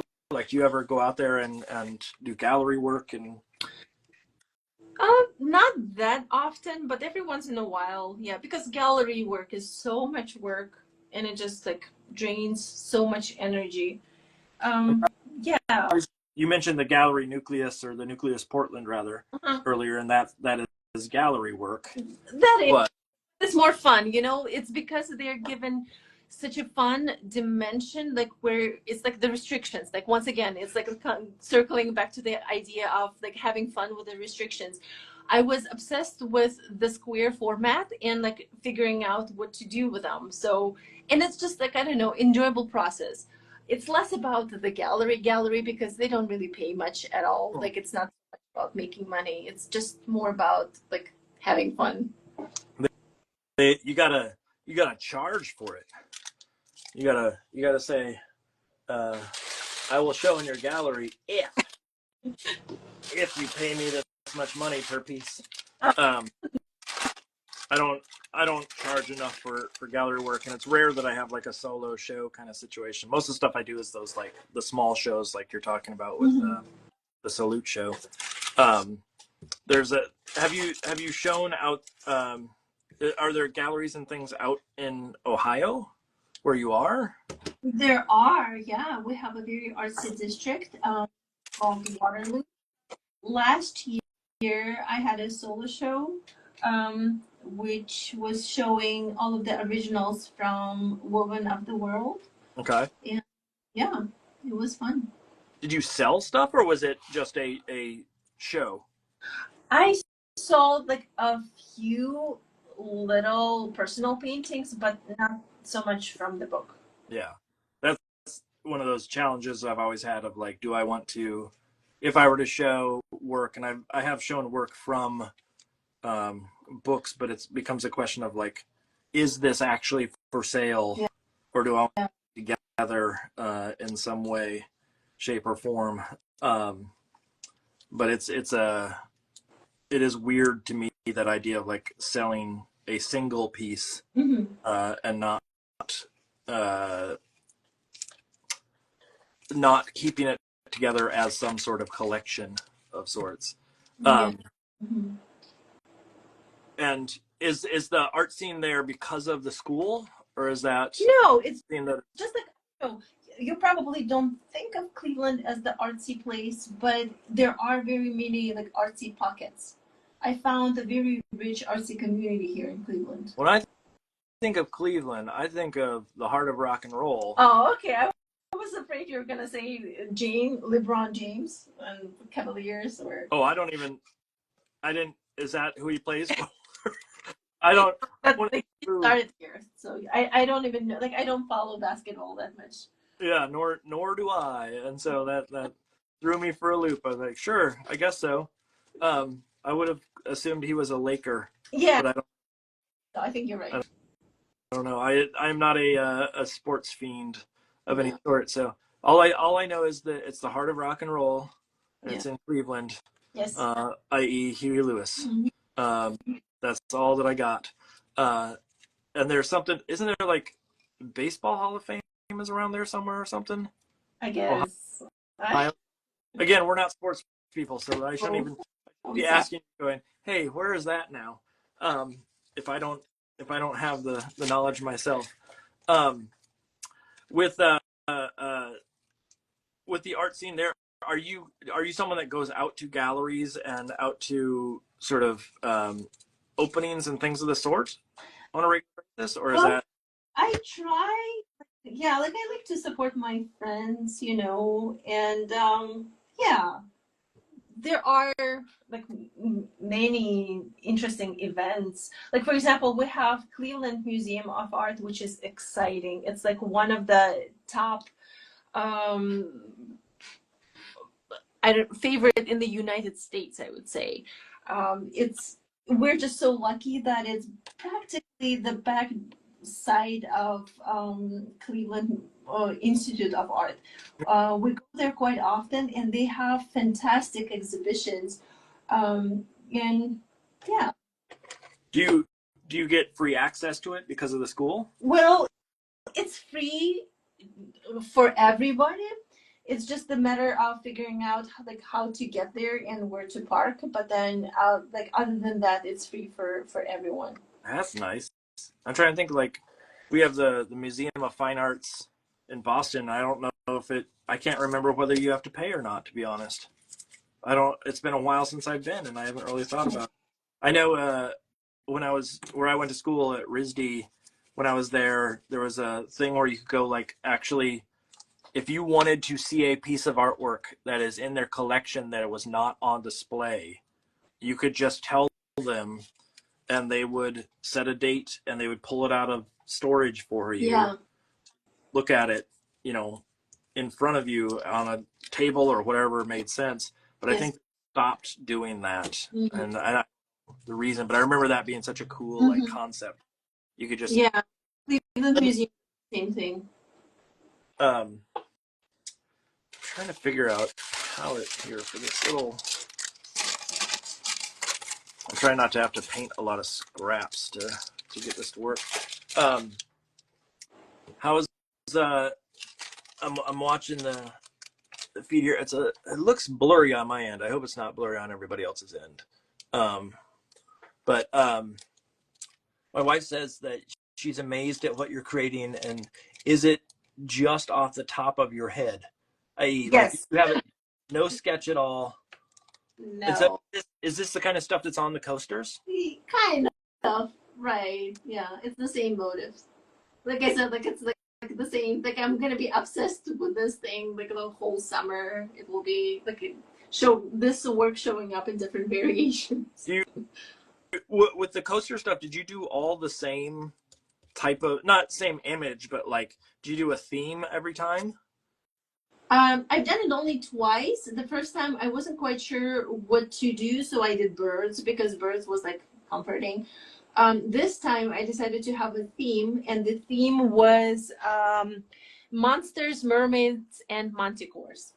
Okay. That every time I've done it, I've always had a theme, and some themes work better than others. Let's put it that way. I have no idea. My one this time, I don't know if it's going to sell at all, but I did fast food workers. Oh, that's cool. It just felt like a fun thing to do. And so it's like teens with bad mustaches. Oh, I love that. Whatnot, but I don't know who's going to want that in their house, but it's what came out of me this time. Let's put it that way. I don't even know some of those shows. Like, you said you've done it a couple of times. Have you sold all the stuff every time?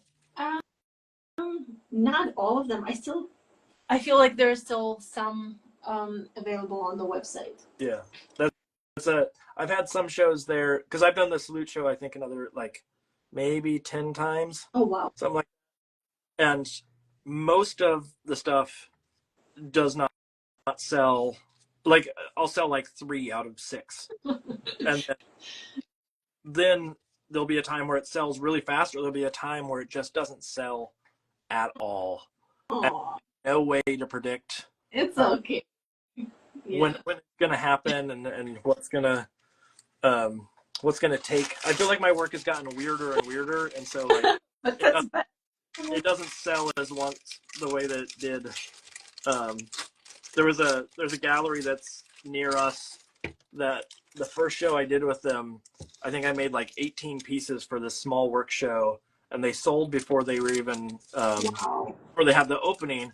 But then I've had one show there where I didn't sell a single thing, and it's just so unpredictable at this point. And I it's a matter of you celebrate the wins and you ignore the losses. Yes. In that situation. Have you are there any other like shows like that, like small work shows that people can buy your work at? Not at the moment. You gotta aim towards like what's the other Gallery Nucleus, but I would love to see. Do you know about Gallery 1988? No. That's out in LA. Oh. They do a lot of like pop culture stuff, but their themes can be really wild, and the way that your take on it can be very, very different. And so like they do a lot of pop culture stuff, but and then there's what's the other one that's out there? That's like in the same vein as Nucleus Portland. But your coasters are going to be up for sale. I don't even know when it's coming up soon. I think like early June or something like that. That coaster show is going to. Is there how many pieces did you put in? 10. 10? Yeah. Whoa! Is there a minimum? I can't even remember. I don't know. They said, I want to say they said maximum of 10. Okay. So I said, yeah, that is. I tend to do the minimum requirement versus the max. That's impressive that you did 10. Well, because I like to see things like together as a collection. Yeah. And I I don't know, I was like just having fun exploring the relationship between the coasters, you know, how like the characters on the coasters kind of like react one next to another.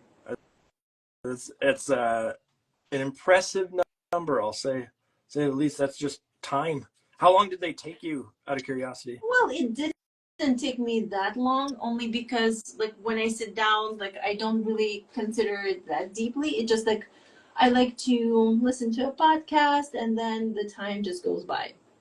Yeah, you just sort of make. Yeah. With a book, thinking about sort of like the time that it takes to make a book that you work on, is there a time frame or a sense of like how long a spread takes you? No, not so much the spread, but it's the feedback. It's waiting for the feedback and working back and forth. That's what's taking usually the longest. Because if it was given complete freedom, it's possible to create the book very quickly. It's not so much the labor involved in painting. It's mostly like in decision making, because decision making can take forever, and especially if there are people who need to get on board and approve and so on. It's what's funny is that idea of the time frame that it takes, and I know that it was very surprising to me, especially coming from the world of editorial, that the speed at which publishing works is so slow, or the response for notes and things is so slow. But I don't know if it's the same for you, but I wish they would tell us what stage it's at and what they're waiting on more often, because I understand that they have lots of constituents that need to weigh in on the project, but it's sometimes just dead silence for a while and you don't really know. It's because they're juggling multiple projects at the same time. So yeah. I think for you to like nudge and say, hey, like, do you have feedback from me? Yeah. It's the project I'm working on right now. They were nice enough to just say like, oh, we're running behind. Here's where we are, and we'll get it to you by this date. Yeah, it's because they're juggling multiple projects, and those projects are in different stages. So, like for example, your project could be at the beginning while they are trying to like rush out and get out the project that's about to be before me or whatever. I would love to have like a calendar that sort of said, okay, this is the day we'll get this stuff to you, because oftentimes it's like we're just sitting around waiting, or you have another book. Hopefully you have another book that's, you know, in line, that you don't have to wait around too much, or you have other projects or whatever it may be. But how many books do you normally tackle at a time? I like to do one at a time, only because I like to be completely consumed by it. Usually when I'm working on a book, I like go to bed thinking about it. I wake up, I'm thinking about it. So it's basically like I carry this idea like all day in my head. Like I'm doing dishes, I'm thinking about it and so on. So I like to be consumed completely by like one project at a time. No, I don't even know, and forgive me because I know you from the illustration work, but have you written any books? I just recently have, and that book is about to be published next year. What's it? Can you say what it's about? Yeah, it's about this lake in Central Asia. So at some point, it was fourth largest in the whole world. It's a lake, but we call it a sea. So it's known as Aral Sea. What happened was, because of the irrigation system, when the Soviet government decided to pivot the rivers to grow cotton, the whole entire lake got completely drowned. So at the moment, there is no lake, there's just a desert. And it's just like mind-blowing how we can lose an entire lake within a span of like a lifetime, you know. Yeah. And the book is about the loss of that lake. Interesting. Wait a second. That just threw me for a curve.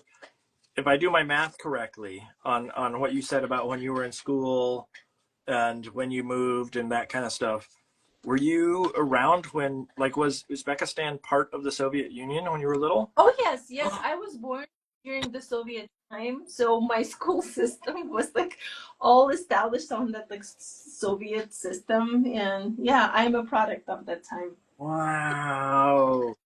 I don't know if I've ever met anybody that that was part of that. Like I have my niece and nephews are from Russia, but they were, you know, they're much younger, and so they weren't around or alive during that time frame. And so that's fast. Was it was it like, do you remember, were you of an age where you remember that transition? Oh yeah. Yes, yes, of course. Yeah. Did you have a moment where like you got blue jeans? Oh, that's all I ever hear about is like blue jeans and Coca-Cola and certain things that, Blue jeans was very rare and very difficult to get. I remember the time when my dad traveled and he got me a doll that looked like a Barbie. Like it was basically like a Barbie knockoff, but it wasn't the real Barbie. yeah. And the plastic was so soft that when my sister opened up the package, the first thing she did, she just like squeezed the boobs and then they kind of like collapsed completely. That's like my recollection of that weird time. And I was like so excited to get that doll. And yeah, so Soviet time was a very interesting time era. Interesting. I just it's like, obviously I'm coming from a very like Americanized version of that Berlin Wall coming down, all the transition from the USSR to Russia and the other countries. But I never even really thought about, like, it felt like so foreign to me because of my sort of the distance that's been in it, or the time frame rather, that's come and gone from that. But fascinating. I don't mean to force you to talk about No, yeah. time or anything of the sort, but it's just such a interesting, rich history of time that I can, at least from my side, it may be like traumatic uh, from other points of view, but fascinating. Okay. No, I there any questions. Like you don't need to filter yourself. Okay, let me ask you this question then, because we're in the world of kidlit, and I've asked this to other people because I think it's really interesting, the perception of kidlit from other countries, and access and things of the sort. I'm wondering, like, now you can walk to. I think I lost the connection. Can you hear me? Mark?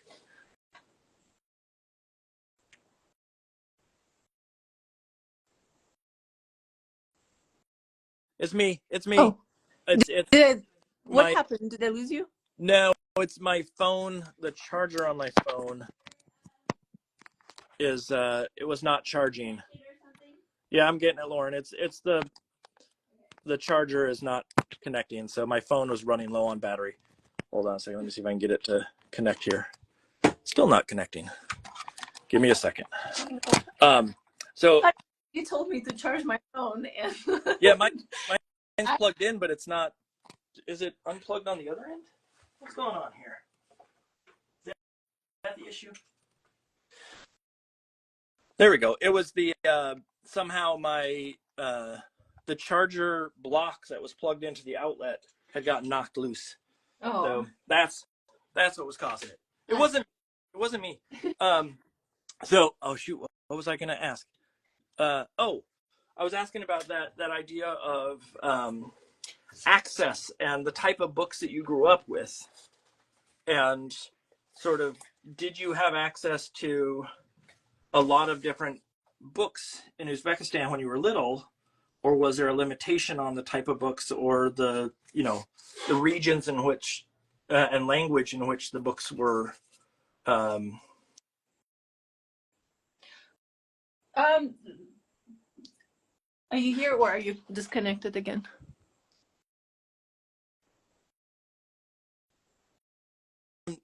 I It's disconnecting here. Hold on one second. disconnecting. I think the cord is just too tight. And hold on, let me see if I can get it better. Okay, I think that's better. There we go. So I forget what I phrased, but basically the question was sort of your upbringing and what kind of access you had to kids' books. And was that something that is different, or was there a different perception of like children's books when you were little? I was obsessed with gory type of bloody stories, the Brothers Grimm, like the fairy tales that were completely like raw and unfiltered. So I always say it was kind of like the Netflix of that time, because I was afraid of those stories, but at the same time I was kind of gravitating towards them. Yeah. The mythology, like Greek mythology was huge. Like, I don't know, like just like bloody fairy tales. Like that's how I would sum up. Okay, bloody fairy tales. I think, I mean, even like I understand there are some like Scandinavian stories that are pretty intense and scary compared to what I had access to as a child. There's a German, I think it's a German story with this character that has really long fingernails. Oh yes. That I don't know if you know the one I'm talking about, but Yeah. like what a weird story for little kids to read. And it's got like a history to it, of course. It's not like it's Well, a it's because in the past the stories were not written so much for children. yeah. They were just basically stories that people kept like repeating within their village or like in their neighborhood. I don't know. The idea and the notion that the books should be written specifically for children is the production of industrial era. It's only after the Industrial Revolution, when we had the school system, we all of a sudden decided that it's time to educate kids. Mm. But prior to that, the kids were such they were never the focus, like, and the concept that the families are so like oriented around children is such an American notion. Like that's what I'm noticing, the difference between here and versus over there, because over there the kids just grow up and they're just like tiny versions of adults. But in the US, it's the whole society that's like stressed about like making sure that the children are right and like everything is correct and they're comfortable and then they're well fed, well clothed, and so on. Yeah. There's a what do they call it? A helicopter parent. Yeah. That shows up. I mean, I know that it's a classic thing for like millennials or in my case Gen Z to talk about how we used to just like get let out from our parents. They go out and explore and do things for the day and just be home for dinner. And now that doesn't happen in part. I'm guilty of that. Yeah, I know It's the amount of hijinks that I got into when I was little that I probably should have been maybe a little bit more watched over. Put it that way, as a little kid. But it made us who we are. exactly. And that's good. With your daughter, do you just have the one daughter? Just one. Yeah. Did you share with her a lot of some of the like historical reference points of the stuff that you grew up with? Yeah. My husband is also from Uzbekistan, so yeah, she knows quite a lot. You make it sound like she knows too much. She knows too much, right? Yeah. What is it? Is your husband in the arts? No, he's not. Oh, is he a computer scientist? He is. Oh my God, yes. Wait, I'm trying to think back. Did I trash computer science at the beginning of this, or if that was if I don't think I did, but hopefully Not. Hopefully, we didn't offend him of No, some sort. no. Um, the does is he artistic in some way? I'm sure in some ways, yes. I don't know. I don't know the way you're laughing. If that's your can he draw? I don't know why I'm laughing. I guess he's not as excited as I am. Okay. Let's put But he puts up with going to art shows and things of the sort. yeah, like anytime there's an exciting like museum gallery or something, and they drag him, and then he's like, I'm gonna go only on one conditions, if only you're not gonna be whispering into my ear and telling me all about it. He wants to sit in the corner and sort of. No, he just wants to observe and Okay. not like have whispering into his ear and like Gotcha. what he's supposed to see. He doesn't. Yeah, he doesn't need the art history lesson Right. with it. Gotcha. That's and is your daughter someone who's interested in art, or is that? Yes, she is very artistic, and we're just completely blown away and amazed by all of the stuff she's creating. She is she has this like dimensional brain that like she creates objects out of cardboard, and everything looks just so freaking cool and giant. And then she does amazing paintings and drawings, and she writes stories, and like we can see how like she's gonna be like in the creative direction. Yeah. And How about you? to your husband's chagrin, he's gonna have to go to more art shows and hopefully not have his daughter try to explain all the art to him. We'll see. Yeah. How about your son? Is he artistic? He is more of an engineer. So like the type of stuff that he likes to make, if he makes something, is more like a physical object. So I could see him being like into the he's much more of a math. He's a math kid. And so if he's going to make something, it would definitely be a bridge versus of some sort. And that's okay. I've said on here many times, I'm okay with him not going into the arts because I need someone's money to retire on.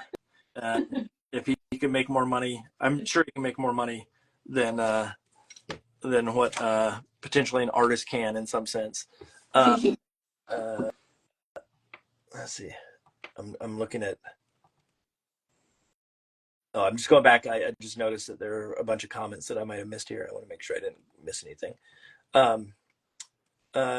There's someone named GeoArtist_21 that says, as an alumni, I can confirm Professor Dinara is one of the best professors I've had. Do you know who that is? Joanna, yes. She's awesome. How did you like teaching? I do.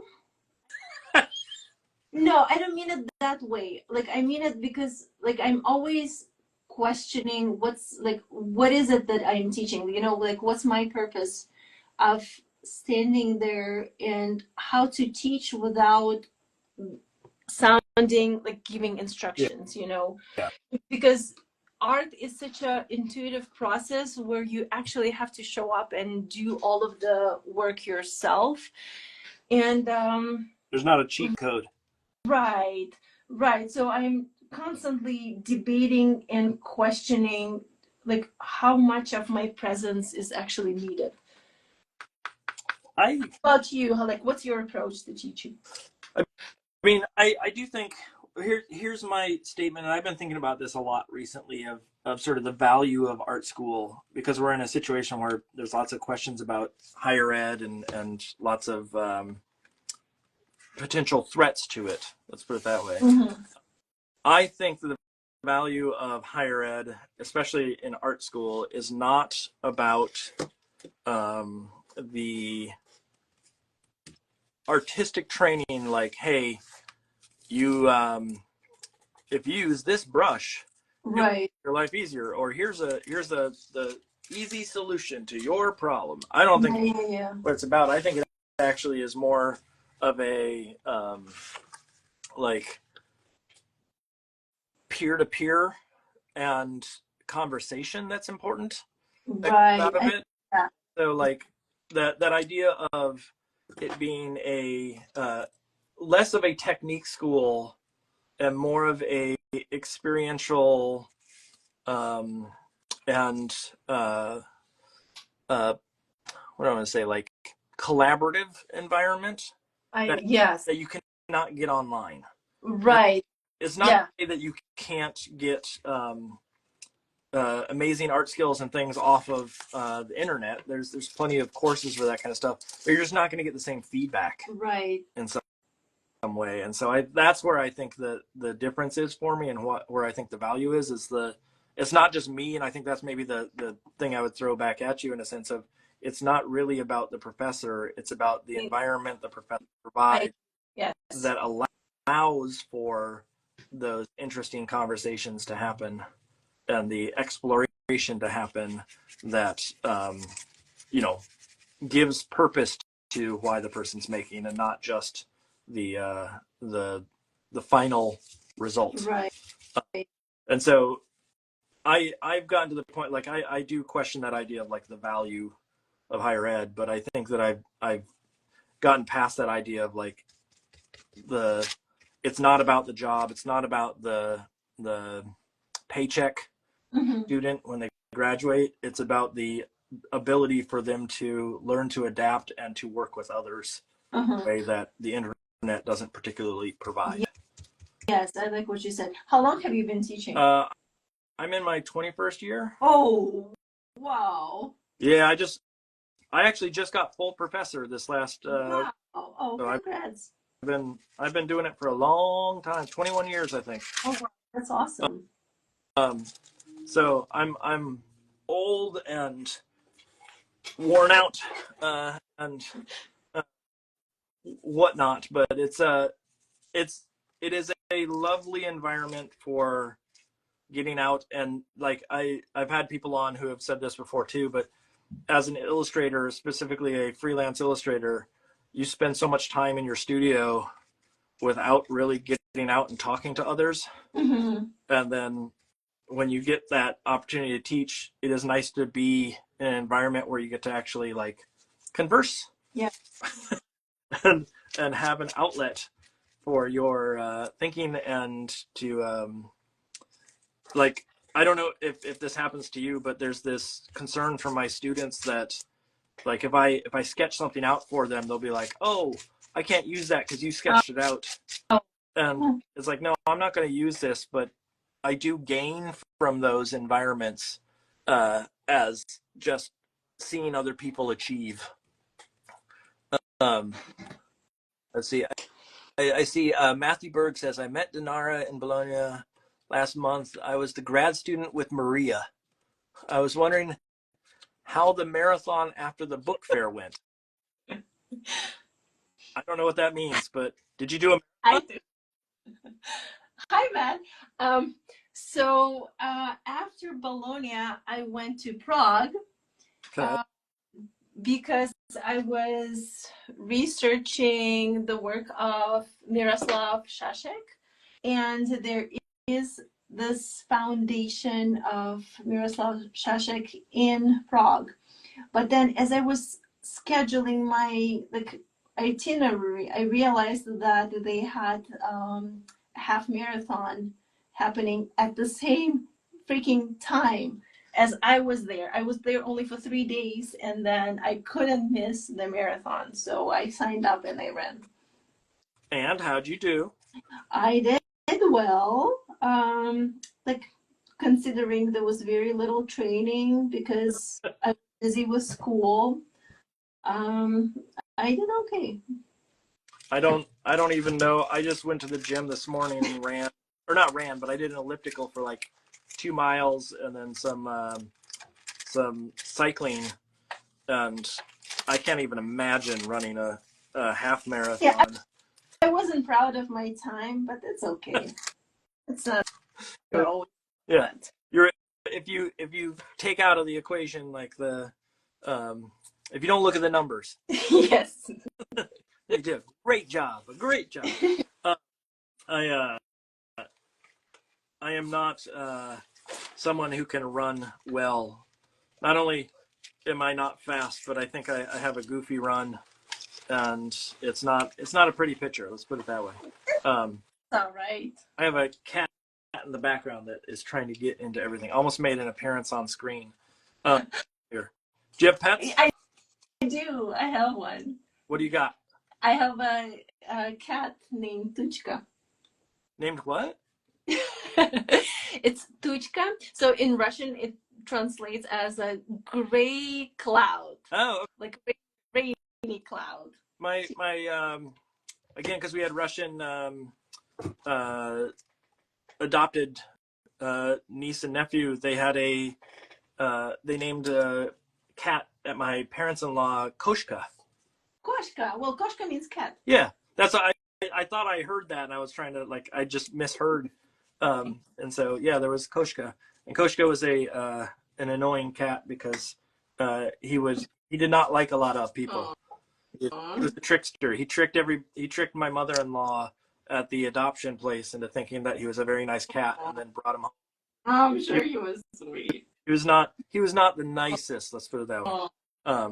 But yeah, Koshka.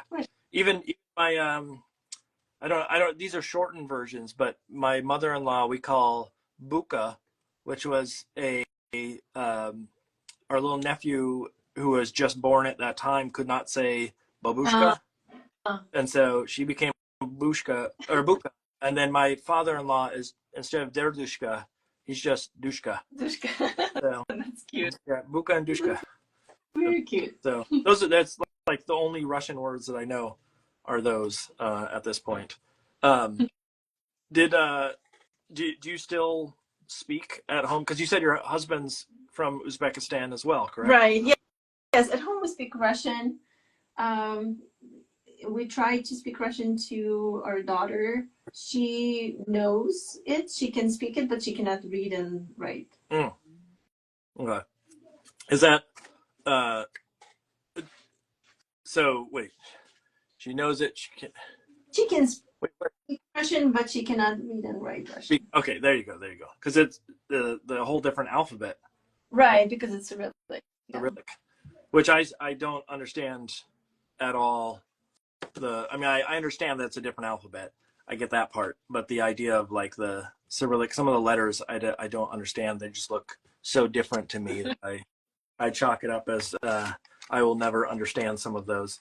Do you ever go back there at all? I went to Uzbekistan. When was it? Like a few years ago, when I was researching for my new book. So that was the first time I went there. And you must have family there still. Yeah, it was so bizarre and so weird because Uzbekistan is changing so drastically, and there are basically the cities get renovated, and I couldn't recognize the old places that I left. So it was a very bizarre and weird experience. It's like this place, but then you don't because everything looks completely different. Is it if someone were I know I'm asking a lot about it, but it's fascinating to me, and I'm there are others who are interested in some of this, but if I were to ever go there, and I don't know if I ever will have the chance, Mm-hmm. but if I were to ever go there, what's the one thing, sell me on it? What's the travel guide? What's the one thing I should do? Well, first of all, you absolutely should go there because Central Asia has been hidden under the umbrella of Soviet Union for so long that people hardly know places like Uzbekistan or Kazakhstan and so on. It's rich in history. You should look up places like Samarkand or Bukhara or Hiva. That's like where the textiles, they're known for textiles and ceramics.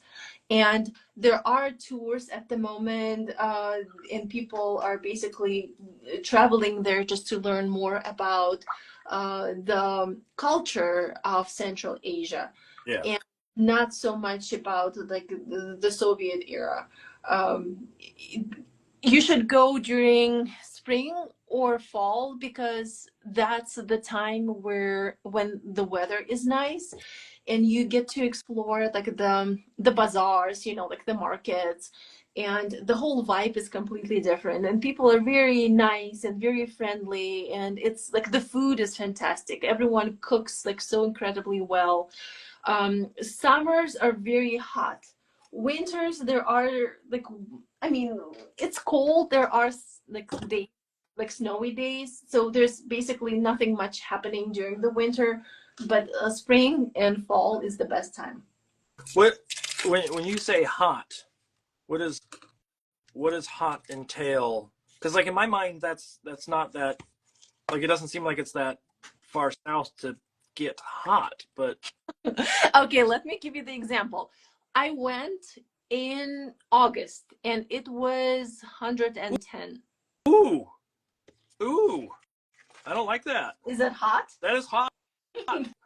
That is That's hot. too hot. Yeah, I don't like I hot. was melting. Yeah. That that's obnoxiously hot. I just didn't realize like regionally that it would be that warm. Yeah. Yes, there are days when it's extremely hot and it's just like completely melting down. I There are areas when you mentioned that idea of like it's an area that's sort of gotten forgotten or lost in a way that totally makes sense in the sense of like Europe. When people think of Europe, they think of like France and whatnot, and then it extends over. And when we think of Asia, we think of you know, Japan and China. But there's this like halfway in between, has such a rich, interesting background and history that it is something that if I ever get the chance, I would love to go. Like my brother went to spent a semester in Hungary for his college work because I think they had some relationship with computer programming because he started out in computer science. He's one of those, and it was, to me, when I went over to Europe, it was the one country that I enjoyed the most. Which is like, you would think like we were in Italy and all these places, but like going to that sort of Eastern European, on the edge of sort of Western Asia side of things was so interesting and rich. And so I could totally imagine that Uzbekistan would fall into that same sort of category for me. Right. Yes, and if you're thinking of Europe, you should also check out Czechia, the Czech Republic. I went to Prague and it was so beautiful. So like culturally, I can still sense like the presence of Soviet influence, but at the same time, mentally they are more like European. Like I enjoyed my time in Prague as well. Yeah. Is it did you, when you were living there, did you get to travel around quite a bit? When I was in Uzbekistan? Yeah. Not really.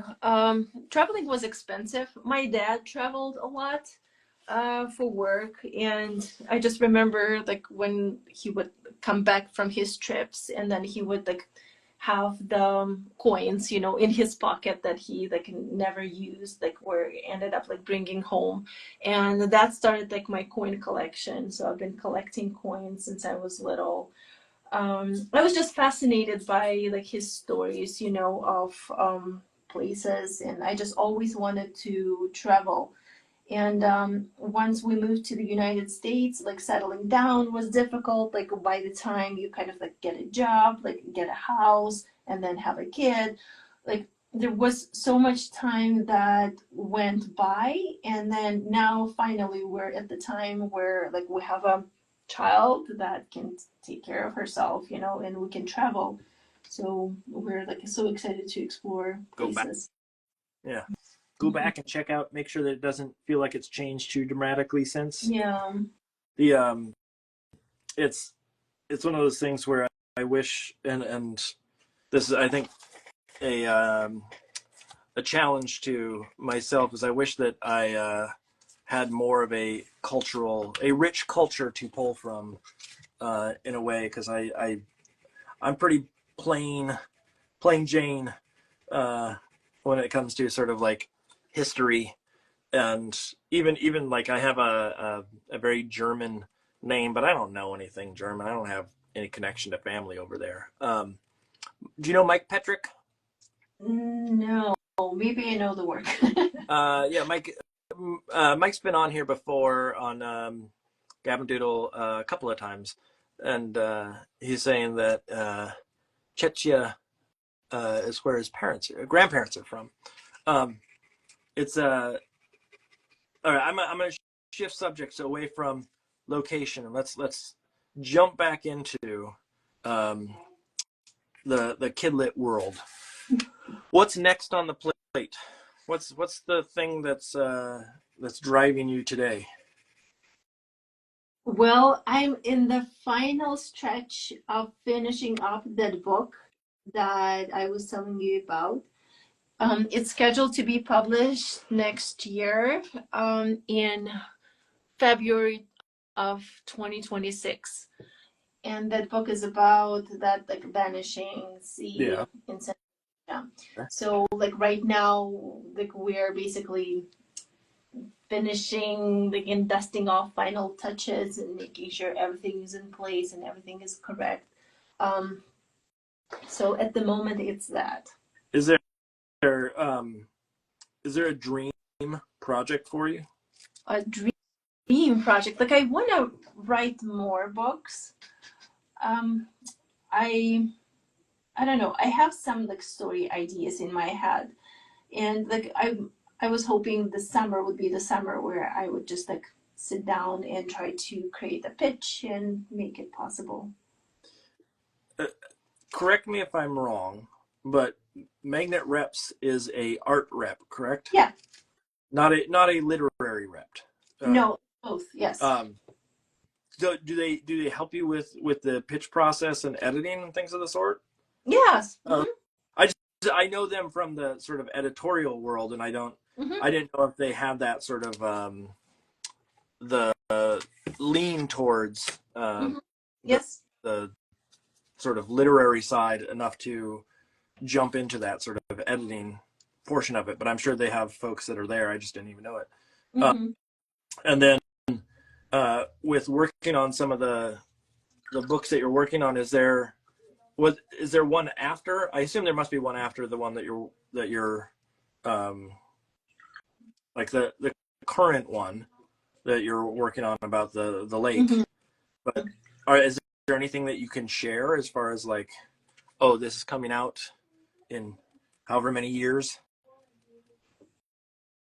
There is one book that I finished, and it's also scheduled for fall of 2026. Oh no, wait, it's of this year, 2025. And that book is called oh my god. Hold on a second. This is embarrassing. Some days I'm the wind. You're like completely catching me unprepared. That's okay. I don't remember some of the full titles of some of the books that I've worked on, and they're already finished, so they're already out there, and I still don't remember. How many books have you done total? Oh my god, I don't know. Once again, like I'm so unprepared. I don't know. I haven't counted them. Is it I'm trying to remember. Like I know that I looked it up at one point, and I'm trying to remember. Is it over 10? I think so. Is it over 20? No. Yeah. Okay. Not that many, but the thing is like I am truly not counting. And I'm thinking of books, not just children's books, but like I'm also thinking of books because like of the book format. I've gotten past the point. The reason why I was asking about the number is I've gotten past the point where I don't quite remember all the books every time. Like there have been times where someone asked me how many books or what books I've done, and I've had to go onto my own website to look to remember what I've done. And it's not the best thing in the world when you have to do that in front of people, but it's of fact that sometimes you kind of have to know, I guess. I don't know. And then are there any other sort of projects and stuff coming up that you're like, or things that you were going to be working on? I mean, I know that you do work for yourself. Is there something that like a big venture that you're planning at some point that you want to? It's a constant, like I cannot decide like if I'm more into patterns or children's books because I love both at the same time. So I've been working on like surface design and like the how to say the scarves. And so once again, like you're catching me so unprepared. Like I'm working on the company's name, but there are some bandanas that are about like we're working on. With the surface design stuff, that do you do any of it on your own, or is it always through some sort of? No, it's a project. It's always like an actual product. Yeah. Yeah. Is that stuff that's brought to you through magnet reps? Yeah. Or like sometimes I don't know, the invitation just like pops up in my email. Sometimes it's the magnet reps. But yeah, like usually it always goes through the agency first to make sure that the project is confirmed and we have the specific deadlines and specific schedule. And yeah. So one of the questions, and I already know the answer to this, but I'm just thinking for those that are sort of trying to break into the industry, if you get a project like that falls underneath the purview of your agency, that means that you have to kind of send it off to them, correct? Always, because I view the agency more like a partnership. I'm really terrible at negotiating prices or reading small print or even like reading the contract, you know, or even like thinking about the future and projecting like how this work will affect future work or other work. Will there be conflict or so on? So agency basically does the heavy lifting of figuring all of those things for you. And I view this as a business partnership.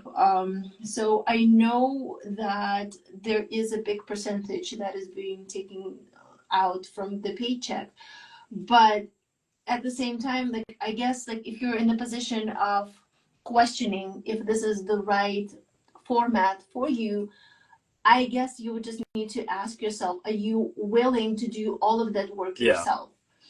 If you're good with reading and negotiating contracts, maybe you don't need an agency, you know, like maybe you're completely okay doing it by yourself. So it's not about bringing, it's more about like making sure that like your contract is well negotiated. Yeah, I am not good with that kind of stuff. Do you have an agent? I have two agents. I have an art agent and a literary agent. And I started out with a art agent doing editorial work, and then switched into the kidlit world and negotiated out of the literary side. So I have two agents now that deals with everything but kidlit, and one that deals with only kidlit. And that I am not the person who likes to negotiate. I'm not the person who likes to do any of that sort of behind the scenes sort of paperwork. And so giving that to someone and saying, hey, can you please deal with this has always been my go-to. I've had multiple agents throughout the years because it's not my realm. It's not the joy to deal with. So it is that the idea of the collaborative, I already knew the answer in the sense of like, you have to bring stuff forward if that's in your contract. But I know there's a lot of students that will ask me like, well, what if someone comes to me separately?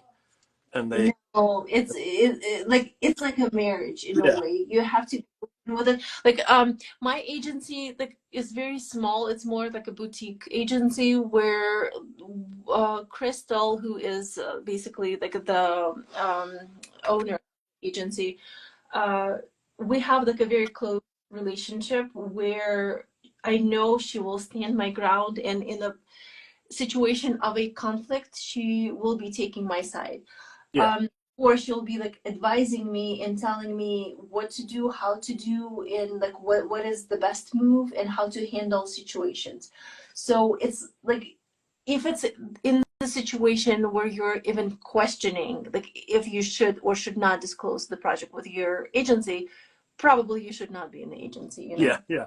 That I like the idea of it's a relation. Yeah, you're not going to cheat on someone and then think Right. you're okay. There have been times where I've sent stuff that even, and I don't know if this ever happened to you, but stuff that comes in that it probably could be my own thing, like a gallery show, or sometimes there's things that like when you read through the documentation, you're like, well, this is questionable. Is it a job? Is it Mhm. who is this actually for? Like if it's gallery work, generally I don't have to send that off to them. Yeah. But if it's sometimes there's this like weird gray area that you don't really know, and it's safer just to say, hey, you need this, or can I negotiate? Yeah, absolutely. Oh yes, yeah. Even like this, even when you do work pro bono, you still run it by the agency, because even if it's completely for free, they still create the contract. They still like kind of like support your side, you know. Yeah. They're there Um, yeah, for you, not you there for them. right. Yeah. Guess the way that I'd put it is, and I think that is a learning curve for people who are trying to figure out agents. That I even know that there was a point in my career where I was still thinking like that I had to prove to them all these things, and it's like they've already approved that stuff because they took me on as someone that they rep, but then on top of that, like they're there to help me, not necessarily to get in the way of things. And that how much do you mind, and you don't have to answer this if it's too much to ask, but I was gonna say, how much does magnet reps take? Because you had mentioned like they take a cut. Yeah. If you don't want to say, that's okay. No. Yeah, I don't think publicly it would be like a good idea to say. Like in a like private conversation, I could. Okay, that's fine. I've in general, what I've told people that ask, because there is a difference between literary and art agent, that most art agents are in the like 30%. Mm-hmm. That's just for the knowledge for the Yeah. folks that are out there. Mm-hmm. But I think the thing that, and I don't know if this is your same mindset, but my mindset has always been, people go like, well, why do you want to give away that money? And it's, in reality, they're actually making it worth more.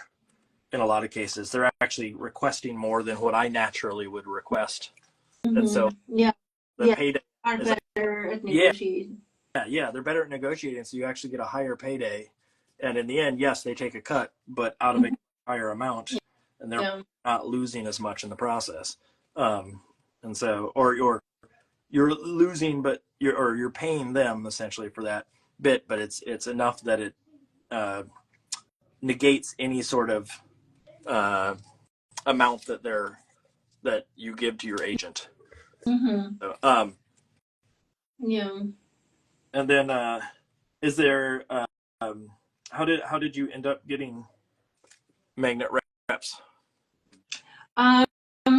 Well, when I was in the position of looking for an agency, I remember I was just like sitting down and emailing, like I made a list of my like top favorite, and I was just like sitting and sending emails and receiving rejection after rejection.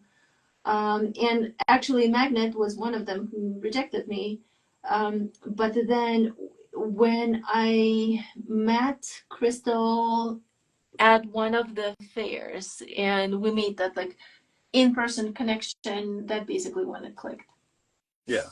Did they give, when you first they said no, did they give you, and again, this is for those out there listening who are going, how does this whole thing work? Yeah. They give you reasoning? Was it a a no across the board? Well, usually it's like a very generic email response saying that like thank you, but not at this time. I guess like you know what, at that time I was too like naive, not naive, like I would say inexperienced. Like right now I would say I would recommend for people to follow up and ask why, but I didn't. I was just like too shy, I guess.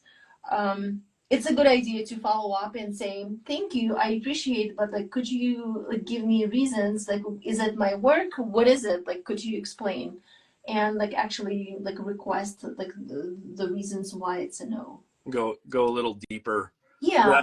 There are some agencies that will not respond at all. Right. There's some agencies that will respond with detailed plans. This is what you need to do, etc. And I don't think it hurts to ask Yeah. of something, but it is a, you need to know that you can actually ask that kind of thing. And they may just say, you know, they may ignore it altogether, but it's one of those things where I think it's really good to sort of know what's hitting, what's not hitting. How do you manage all those? How do you manage to get better? Right. And just knowing that no doesn't always means no. Yeah. It could mean not yet. Yes. Yeah, that's and knowing that you can try again, and what they're looking for in some cases, and I don't know if this your experience is, they're looking for you to change, and right, to like to, you know, if they give you advice, they're not expecting you to go fix it that day. They want you to think about it and come back to it. Like, you know, oh, here's what I've done now. Check out how much better my work is. Thank you for that advice. Sort of situation. Yeah. I'm trying to draw all these little ducks. Oh, that's so cute. I love Little pink duck. Look at that. Originally, there was going to be a dad here that was going to be like helping this kid, but once you said negative space, I want to leave. I just want the kid there. There's no, like, indication there's a dad watching over or anything. There's a kid on a farm in his jammies. What's so cool about your work is that you have such funky shapes. I love Well, thank you. how you are so expressive and so brave with your shapes. That's, you know what it is? It's these scissors. I truly mean it. Yeah. I was mentoring someone the other day, and I mentioned the idea of like forcing your hand with some material choice of like, sometimes it's you need to, instead of painting, you need a finger paint. Or rather, painting with a brush, sometimes you need a finger paint to realize like, oh, the brush needs to do this, or there's a technique that would be beneficial. And I have learned over the years that I need a clunky ass scissors. That I do have my X-Acto blade over here somewhere. I don't know, it's around, but it's too precise. And I need some clunkiness. So some of these shapes are by choice, and some of these shapes are not. Right. And you see, it's the theme of restrictions again. Yeah. It's they force my hand to do something different. So I love that. it's it is a long game to try to figure out how to combine and put these pieces together so they actually work in a way that makes any sense. One of the things, I went and did this workshop at a high school recently, and one of the things that in working with the students, it was very funny to watch them, because it was the first time that they were doing something that was like collage, that was not just abstract. And I brought in all my scraps, like a big bin of scraps, so they didn't have to even like make any of the scraps or anything of the sort. But I did have to teach them to plan ahead, which I didn't think I would have to. But the idea of like, when you put down a piece of paper, you can't just like, it's much easier to put down the thing that's behind and then make the smaller piece on top. Right. And there were a lot of them that were starting with the smallest pieces, and then they were going to have to fight around it all with the materials, like knowing that I have to put down the water first, then the house, then the little ramp that comes out, and like what order to put it down is something I've had to learn over time. And it was interesting to see these kids not quite catch on to that yet. You know, obviously they did eventually, but It took some time. Let's put it that. Mhm. Is there any like big old tricks that you have for when you paint, like stuff that people would be surprised to hear, in the sense of like the way that you work, or a method that you've sort of developed for yourself over time? I don't know. I like surprises. I like the unpredictability. I don't like having everything figured out, and like I fight sketches so much. That's I think the battle for a lot of artists is the sketch versus the finish. Do you like your sketches better than you like your finishes? I No, I treat sketches as drawings, and for me, sketches is not sketches. So when you're thinking of sketches, it's like more kind of like figuring out the direction. Um, but when I draw, what people think is a sketch is basically just a drawing. Okay. Okay. Like, like when I begin working on a book, I go through the stage where I do explorations. So it's not specifically work for the layout for the book, but it's just kind of like to catch the idea and to explore, and like explore the shapes and explore like the mood. Um, so I do a whole bunch of completely personal, useless drawings, and like you can call them sketches. But then when it's time to actually sit down to do the work, I use this method that I just developed, like this recipe, but then I go completely like blank again. Does it make Yeah. sense? No. Like I have a method that I use for choosing colors a lot of times. Uh-huh. But then when I'm actually like, if someone asks me how do I choose the colors that I do, there's an answer to it. Oh, However, I would like to know. what? I would like to know the answer. Oh, yeah, I will tell you in just a minute. But then when I go to practice it, sometimes it's like either it's super intuitive and it just happens, or other times it is like I actually fight against it and do the opposite of what I say, and make something that's totally not the right colors or not the combination that I want. Um, the method I have, it's not super complex. It essentially involves um, uh, an RGB, not an RGB, RYB, red, yellow, blue, but um, and then a focus color. And so I will explain here in 1 second. I'll pull out my colors that I'm using so you can see. But essentially, it's me saying I need at least a red, a yellow, and a blue. But those colors can be wildly different. So like in this case, my blue is a misty blue, which is like grayish. My yellow is a ivory white, and so it's actually yellow, but it's not super yellow. And then my reds in this case are actually this what's called ash rose and raw sienna. And so my red, yellow, blue essentially is not a standard. I don't know if you can see it on screen. It's not a standard red, yellow, blue. And so if I need to make an orange, I got to mix those together. If I need to make a green, it's my ivory white, my misty blue to make a green. And then I also introduce a focus color, which is to draw your eye. In this case, it's that brighter sort of pinky color that shows up, which is opera.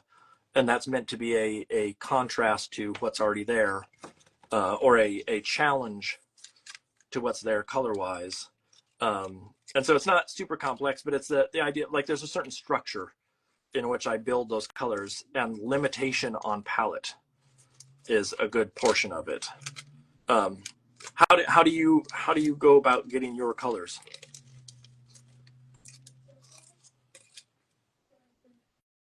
Oh, are you there?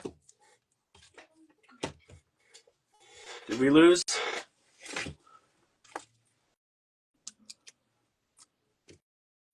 Oh, Dinara. oh, hold on a second. You know what happened? It's the same thing. I didn't plug in my phone. Oh, There's a.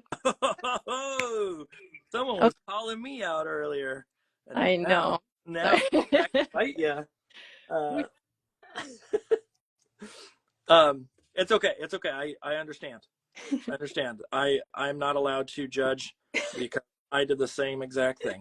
Um, Like, you can see the cord was here, but it was not yeah, plugged in. it's you can bump it, you can do all sorts of things, and it ruins it all together. Um, so I was asking, is there how did I don't remember what I actually asked. I think it was something along the lines of how do you pick your colors? Very intuitively. I don't know. I don't think about colors that deeply. I would say like I gravitate towards my comfort colors over and over. And I know I'm supposed to explore and kind of like branch out, but I would say it's like the established color palette. I like limited color palette. I don't like when it gets too colorful. Like you can see like right here, it's just like whatever like this is. And yeah, that's basically it. What is your color du jour What is du jour? of the day? Of the day? Black. Black, white, a pure black or a mixed black? uh, Pure black. And why that? I don't know. I guess it's contrast. You're asking difficult questions. I don't know. I need to get to the heart of it. Otherwise, how's everybody gonna know how to do what you do? Uh, it's there's this notion, I think, in the art world a lot of times of like, well, you should never use black in your work, and you should never use white in your work. And I get I some never of went to art school. I didn't know. what'd you say? I never went to the art school, so I never learned those rules. Oh, So well, white. I think it's actually not a great rule because it doesn't allow for flexibility. It's I think when they're saying when you paint in real life, like you're painting a still life or you're painting from life, that there is no pure white, there is no pure black. And so if you can get away from those, then potentially you get more of a real looking palette.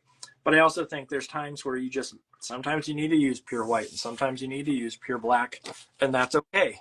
And I think the rules are meant to be broken. Let's put it that way. Do you, since you didn't, wait a second. Okay, so you're teaching at Cleveland Institute of Art, the CIA. Yeah. Whoa. I know. There must be jokes about that all the time. Yeah. Oh yes, all the time. The, CIA. CIA. the school that I teach at, our big joke is we're the tiniest art school in the country.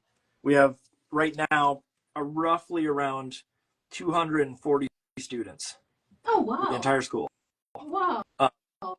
It's actually quite nice because you get to know everybody. Yeah. No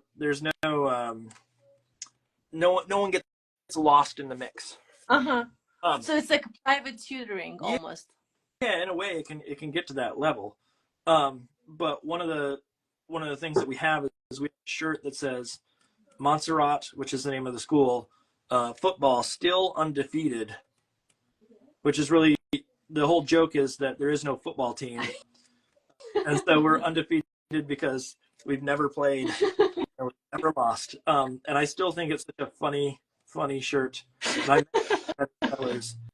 But I imagine there must be CIA joke shirts or something of the sort. No shirts, but then there are jokes about CIA. Oh, okay. Yeah. Okay, so I was going to ask though, if you're teaching there, do you have your master's? I don't. Are you an adjunct? No. I'm a assistant professor. But just they didn't require a master's? Well, I guess my work experience was enough. Wait a second. Do you have your Bachelor of Fine Arts? Yes. Okay. Wait. The computer science. What is you it? did get a full degree in computer science. I did. Oh, okay. I didn't realize that you had gotten that, so that's where I was being thrown off. I was like, how? Because I thought there was some like precedence that you had to have a degree, and then I was thinking you didn't have one. Okay. In a way, you don't need to have an art school degree. You just have to have the ability to understand art. There's so many people that I know that are in the art world that have not gone and gotten an art degree or any degree for that matter, and still have been amazing illustrators and whatnot. So I was wrapping my head around it. I finally figured it out now. And then with the students, what kind of classes do you actually teach? Um, I teach layout and rendering, which is all about just experimenting with like different mediums traditionally. Yeah. Where we talk about like, I don't know, gouache versus watercolor versus um, like, I don't know, dry mediums like pencils or soft pastels. Yeah. Then my favorite is illustration for publication, where we talk about like how to design for projects that become paper essentially. So which includes like a few a few projects on packaging design, like book cover, then like a few like how to say, like projects that involve like opening, flipping, and folding paper. Okay. And I also teach illustration too, which is more like advanced illustration. And I also love that class so much because we talk about like technique and approaches like on the philosophical scale. Like for example, like we briefly discussed about the what's the role of negative space, you know, like negative space is like one of like my favorite to explain what is the rhythm in illustration and so on. Then conceptual illustration, which is more on like where it's about the idea, less about technique, but more about like how can you develop the concept. And then another one is illustration 3, which is like offered for seniors. It's basically more like tutoring because the students become like the drivers in the seat, and you're just kind of like there to help them to answer the questions or like to give the feedback and like Yeah. basically help them to establish like and build the portfolio. And the very last class is the portfolio. Okay. Gotcha. So you teach a variety of stuff. How Well, many do you, 3 credits per semester, so yeah, like 6 over the whole year. okay, yeah, so that's about I'm supposed to teach 6, but I only teach 2 each semester because I'm also the chair, so I Oh, have a okay. little bit of leeway on some of that where I get to they give me a course release, but a lot of that content is relatively similar to the kind of stuff that I teach or have taught Mhm. on sort of the season and the what's necessary. But and do you I think I asked you before about whether you like it, but is there opportunity for you to be able to pick and choose what you teach at this point, or is it sort of locked in? No, yeah. We have like a fantastic illustration department, and like I love the energy there, and like definitely like I was like asked what kind of courses I wanted to teach, and everything that I listed is like what I'm so passionate about. And Have yeah, you taught any like surface design stuff? you know what? We don't have a surface design, and I'm thinking of proposing that class. Mm. I know I was expecting you to say that in the middle of all that sort of surface design or like No, uh yeah, there's a like a complicated way of pitching a class, and I know like it's possible, but because I was new and I was still kind of like learning how to settle down and like how to basically go around. So I want to make that happen. yeah. I will say that is the advantage of the small school that I'm at, where like if you want to propose something, you can propose it, and the next semester you can be running it without a lot of red tape. Mm. And so like there's a course that I ran. I've run a bunch of different weird ones, but like this next semester I'm running a course called Breakout. That's basically a like get yourself out of a stylistic rut, Oh, which should be how cool. pretty fun. Hopefully we'll find out. It's the first time running it and whatnot, but there's that flexibility of the small school is really sort of fun, but it also means that we're always in danger of not having enough students to run certain classes. Mm. Just Hmm. the wiggle room that a larger school has. Yeah. Uh, but is there at the end of the day, are you do you like are you're working so 3 classes, 3 essentially Uh-huh. called. For those that are outside of this, the educational world or academia. At the end of the day, are you going home just spent? Um, I like to break away a little bit, like from like to change the environment. Usually, like after school, I also do CrossFit, so I like to go to CrossFit and to completely like clear my mind and like get away from like all of those like I don't know, thoughts and questions. And then like I come home, I cook, we eat, and then usually there's a little bit of time just to like sit down and like maybe think about the projects that I'm working on. But then on the days when I'm not teaching, like I try to be very protective of those days. I try like not to think or involve school, and I try to wake up and with like the decision of sitting down and getting like the projects finished. Yeah, that's the challenge of. I know there's a challenge to being a freelancer, but being a freelancer that also teaches and has to live by a somewhat different schedule can be very, very challenging. Do you work at night ever? At night I try not to. I used to, but it's not like good for your health, and I'm trying to be like more protective of my health, and like I stopped working at night. Yeah, I'm trying not to. But at the same time, like nighttime is that time when it's uninterrupted, like quality hours, and I love working at night so much, only because it gets quiet, you know, and like it's like you get so consumed with your work. And yeah. You get to separate from everything at night. That's Right. the thing that I like about the nighttime is, yeah, it's just it can be the quietest moment in a very hectic day Yeah.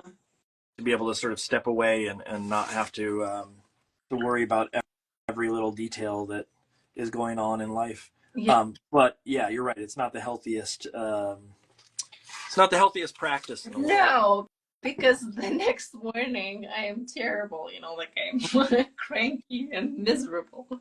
I know, that's why I'm excited about these Gabadoodles now that are during the day, because during the school year I do them on a night where I teach during the day, and then I come home and do that, and it's a 6 in the morning until 1 in the morning kind of day long thing, and so it's nice to now have the ability to, like, when I'm done with this, I got to go to my son's school concert for band, and then I get to like relax for the night, and I have to get up super early in the morning and whatnot. So do you the stress of teaching and school and all these different things? Are you done with the semester? Yeah. Okay. When did you wrap up? The beginning of May, can remember May 10th, I think. Okay. Yeah, we did our commencement on Friday, this last Friday, and so I'm new, I'm fresh. I got some life in these here bones to Do you do have what I any need. plans for the summer? What are you doing this summer? Working on a book, and then we're gonna go visit my parents who live down in Tennessee. Um, and then I'm trying to work on a manuscript that's a much longer form than normal. So like kidlit, for anybody that's out there that again that doesn't know, like a picture book is anywhere between about 300 to 1,000 words generally. The book that I have right now is roughly 4,000 words, so it's way long for a picture book. But it's also something that I think needs to have some length, and I'm trying to figure out what that length is, and sort of like how to manage something that is potentially not a standard format for a book. I'm going to sharpen a pencil real quick, so bear with me. So that's one of my goals this summer, is to work on the book that I'm on, and then figure out how to manage this length in general of the one. Do you, with writing and whatnot, was that a challenge for you? Writing, um, not so much. Like, I mean, like the story is like very simple. It didn't involve like that much of a writing. But I also included author's note, which was a little bit more challenging because like it involves history, and like political statement in a way. So Did wait, is it a type of book that has a big like back matter? That, not big, but a few yeah, pages, yeah. gotcha. That's one of those ones where like when you get into that territory, you have to add in that information. Was it a book that you had to have like researchers check you on stuff? Yes, yes, we had to like have it run by fact checker multiple times. And did you do a good job? Did they find stuff? Well, there are always little things that like you're completely unaware of, and like I'm so glad that we were able to get it fact checked. Yeah, I feel like much more confident with all of the information that I included there. Yeah. The with there's some books I've worked on that the back matter is like so big, but every time I sit there and think like, oh man, I'm glad I did not have to I did not write it because of how much fact checking has to go into it. There was a book that I worked on that was about birds, and in it they hired me and I started to work on it, and there's lots of like, well, that feather is not correct, and you know, and I understand why they got to do that, but at a point, I'm also not the type of person. If you look at my work is generally not the type that is accurate, Yeah. and so it becomes a question of like, why did they pick me for this thing? I mean, you're laughing, but I know exactly what you're laughing about. Like, why would you choose me to illustrate something that has super hyper specific details that need to get across? Um, but I mean, in the end, we found a middle ground. Let's put it that way. Okay. Okay. One of the comments on one of my recent book was it was like very minor, but then at the end, like there was this email saying, "Oh, like we just wanted to let you know that um, we edited all of the fingers and toes to make sure that they're all accurate." And that made me giggle so much because like when I draw, I never count how many fingers and how many toes. It's just I mean, it's an expression, right? Like we don't need to anatomically correct. Like who cares about how many toes? But apparently there are people who do. And I'm like, okay. That's funny because in doing this, I gave the kid 4 fingers, and I was thinking, oh man, but notice that he has 4 fingers. But Yeah. in reality, like it doesn't matter to me It either. doesn't matter. No, it's just like how you feel about it, you know? Yeah. With there is that like, yeah, it.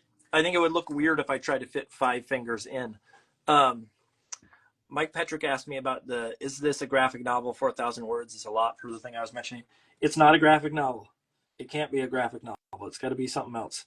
I can tell you later, Mike, about what it is, or share it with you and see what you think, because I need input on how to cut if I need to cut. I'm tempted not to cut. I want to keep it long. But with the book that you wrote, do you know how many words it was? Oh, I don't. Again, I'm asking the tough questions. Yeah. Every time I'm hitting you with the toughies here. I assume maybe somewhere around 1,000 in under. I don't know. Rules are meant to be broken. You're allowed to.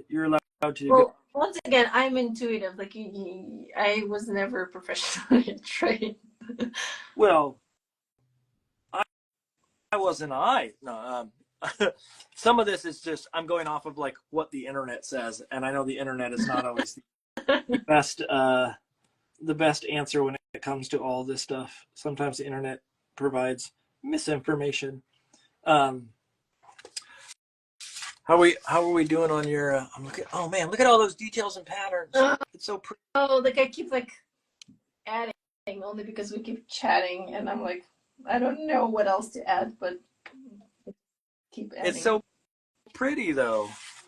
I love yours. Look at that duck. Well, thank you, but Look at those eyes. yours is prettier. No, yours is. We just, the next hour, just do that. Yours is. Mine is. Yours is. So one of the questions I've asked everybody, I think, for the last like umpteen sessions, and it's a loaded question, but how do you know when your work is done? I never do. I tend to overdo everything only because I have this tendency of enjoying the journey that sometimes I enjoy too much. That's why when you said we're gonna paint for 4 hours, and sometimes people like finish before, I'm like, sounds like something I would do. Like I would be sitting here and adding more and more until you say it's done.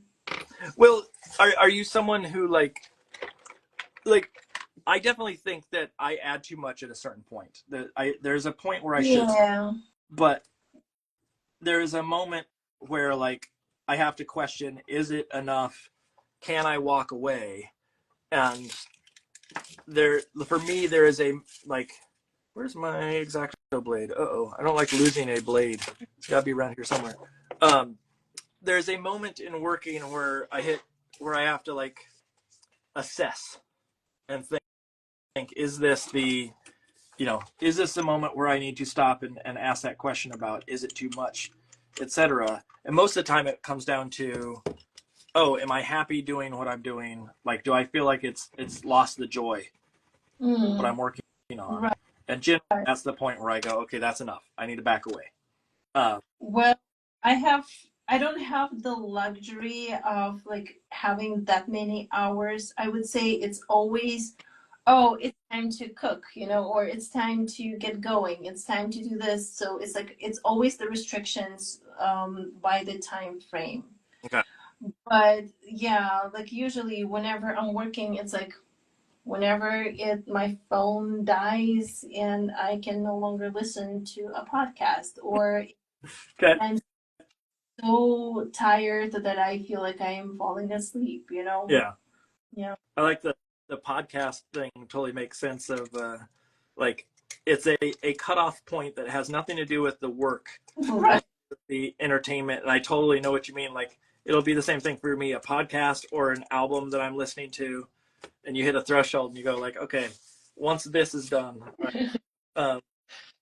Yeah, and then it feels like it's not your decision. It was just like, it's just time to wrap it up. Someone else made the decision for you, and that's I am getting close, honestly, for myself, where I need to figure out a couple last details, but I don't want to overwork this piece too. I want to kind of let it sit and become what it needs to become. Let's put it that way. And then how do you know, is there a moment in working on something that it has gone awry, or like, you need to move on, you need to change the project, you need to do something a little different? Are there moments that can happen like that in some sense?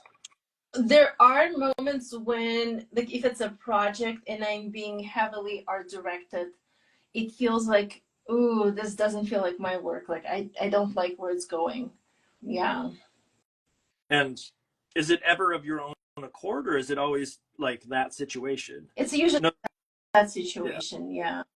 But when you work on your own, you're generally like cool with it all the way through. I love the process of not knowing and figuring out, like in the summer especially, like I like just to explore different mediums or different techniques where like it's not quite like my working horse, like if that makes sense. And it's just like a fun project. Like I don't have any high expectations. I just like to explore and see, and sometimes it clicks, sometimes it doesn't. But when it's for the actual project and they're trying to, like, for example, say, we need you to work within this color palette, and it could be something that's completely not my range of color palette, like I would feel uncomfortable. I know there was a hold on, I'm gonna sneeze. Hold on one second. Yeah. I felt that one coming from a mile away. There was a time where I was working on an editorial project at when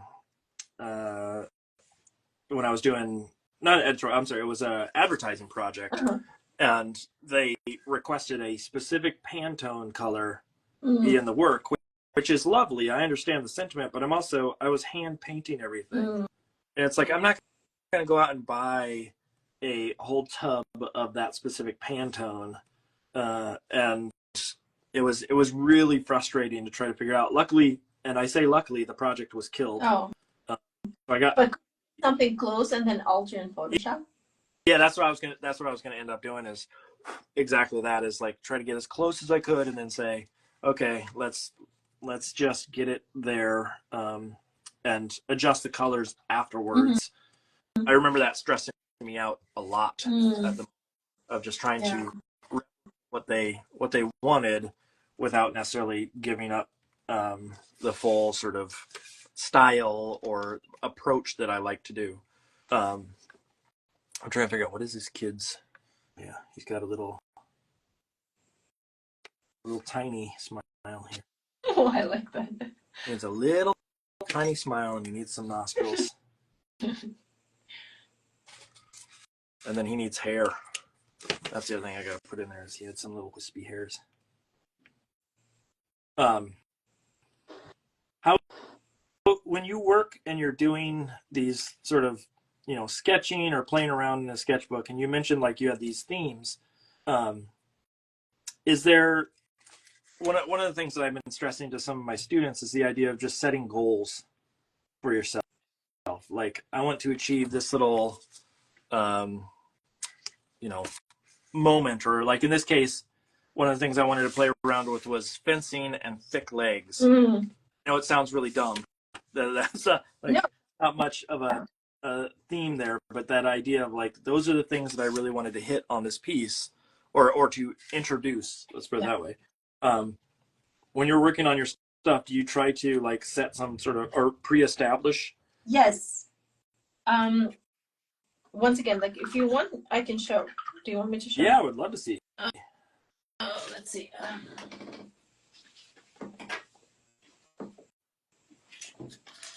Like for example, I would have to get up because Okay, do you see this?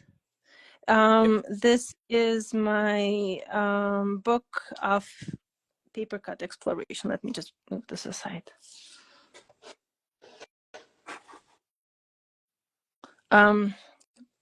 So for example, over here, I was playing with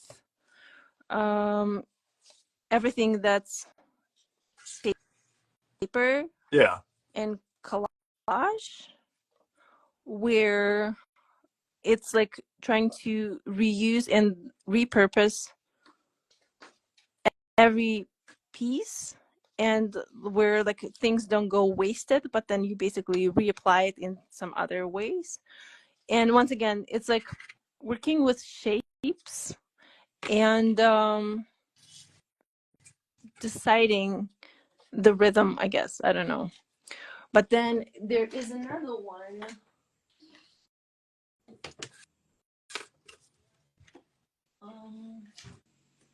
Oh, I found it. Okay. Which one was this? This one was also shapes, but it was like not less of a collage, but more of like the exploration of the simple shapes and simple forms. But then this one was about difficult medium. So on purpose, I picked a very ugly, bit up old brush that was giving me a hard time. I guess it was this one. Look at this brush. Can you see? Do you see how like my work tends to be very like delicate and intricate? Like I have a tendency of getting like too small and too intricate. So kind of like to break away from it on purpose, I picked this like ugly bit up brush, and I gave myself a challenge to draw using that and not be precious, and like be more about shapes in texture and less about being precise, which was very difficult because I have the tendency of going like micro, and stopping myself from doing that was like extremely difficult. But then the flip side of it was like this idea of exploring another difficult medium, which was charcoal stick, and using like the side of it, and to create just simple shapes again. But that stick is very difficult and unpredictable because like it doesn't always do what you want it to do, and basically like exploring like what it does and creates texture is kind of fun. So that's what I did. Do you when you finish these sketchbooks, do they just live in your studio? Yeah, they just live on my shelf. Did you ever show any of those? Like, I know you mentioned like having a show recently. Did you show any of the sketchbooks in that show? No, I don't. Like, I don't know. It's just like this one is all about landscapes, and exploring kind of unnatural landscapes, and kind of again playing with I don't know, like fantasy, I guess. I just like the fact that you have these like collections, and I mean that's the challenge of me not actually working with sketchbooks is I don't have this, like you can go and just pull up this collection and go like, let me look at this and find it all in one location, and I have either it ends up in the trash bin or it's you know, hidden away in some little pocket of my studio, and I like the fact that you can pull those out and actually sort of like glance at them anytime you want. Well, I guess let me switch. I guess in a way it's because like I give myself the restriction of doing it quickly and without thinking. So like I don't sit and work on them for a long time. I give myself like maybe like a week to work on them, and like there's no decision making involved, and it's just like basically just pure work. You fill the sketchbook from start to finish in a week. In a week, yes. Yeah, yeah, it's smart. I probably should do that at some point and introduce that into a practice. I think some of it is. Did you do most of it in your studio? Well, yes and no. Like I carry them with me. Just depends. Like last year we had an old cat who loved being outside, and she would just like go outside in the sun and just sit like for an hour, not moving, just sitting. And we felt we needed to watch over her and just to make sure that she's safe, you know. And like during that time I would bring my sketchbook and be sitting and working on my sketchbook while she was enjoying her sunshine. I think I need to have more flexible materials to play with. I like the idea of like some of the materials that you're choosing. My tendency is to go, oh, if I'm gonna go in a sketchbook, I need to work in the materials that I normally work in. But I think the introduction of just like I'm gonna spray paint this one, I'm gonna do, you know, whatever. It's opposite. You're supposed to pick something you're not comfortable with. Yeah, I need to do that. That's that. Because like the whole purpose of this is to explore something that like not your medium. Yeah, I know. Stop harassing me, okay? I know I need to listen to my own advice at points in my life, and anyways, I think I'm getting close to being done with this. I think there's probably like a few. So adorable. I love those. I'll switch back to my camera, down to my face. Hold on, whoop. You get to see. There's the little kid, and then over here is the ducks. So it's a combination of that into this. Anyways, here, let me switch back to, whoa, my lens. There we go. So I'm assuming you're all wrapped up. I don't know. I guess I'm all, like this is. I think I'm donezo. I got a band concert, a 6th grade band concert to go to. Look how beautiful that is. It's so pretty. And like, again, I don't understand how you make stuff so pretty. And like, I need lessons on how to make stuff beautiful and not But stupid. you make stuff But my pretty. stuff, no, there's a different. My stuff is like quirky. I Yeah, want to make pretty. it's, So, I guess the definition of pretty could be yes, stretched. maybe. But thank you for joining me today. This was lovely, and I had a lovely. I don't know why. It was lovely. With um, I hope that the audience got to see and watch you work. And have you done lives before? No, I'm not comfortable. It's like, it's weird. Oh, For 9 people who are watching right now, like, you did a very good job. There's some people who come out. You've probably heard it before. People that come on and they really struggle to talk at the beginning because they can't separate out. to work Sort and talk at the yeah. same time. It was challenging. So yeah, like to keep track of the questions and then also painting was not easy. You did a fabulous job, and it's nothing to be worried about. I just saw something I gotta touch up there. But I really do appreciate you taking the time today and chatting with us. And again, for those, what's the most current woven of the world? Oh no, Ramadan drummer, I think. Oh, yeah, that's right. And then the next one, the one that you wrote, what is it called again? The Vanishing Sea. The Vanishing Sea. And when does that come out? February 2026. Okay, so everybody needs to write that in their calendar and put a reminder, February 2026, to go out and get that book. And I'm sure it will make its way to our ever-growing stockpile of... And you need to visit Central Asia. Yeah. I will. If I can, I will at some point try to get over there and like do a tour of stuff. It's a matter of, if I'm going for like, it would probably be doing something like Bologna and then hit other locations. No, that's not close. I know it's not. Well, I know it's not close to it. It's closer than where I am now. What? How's it not closer than? No, it's, I don't know. Anyway. I don't understand how the world works.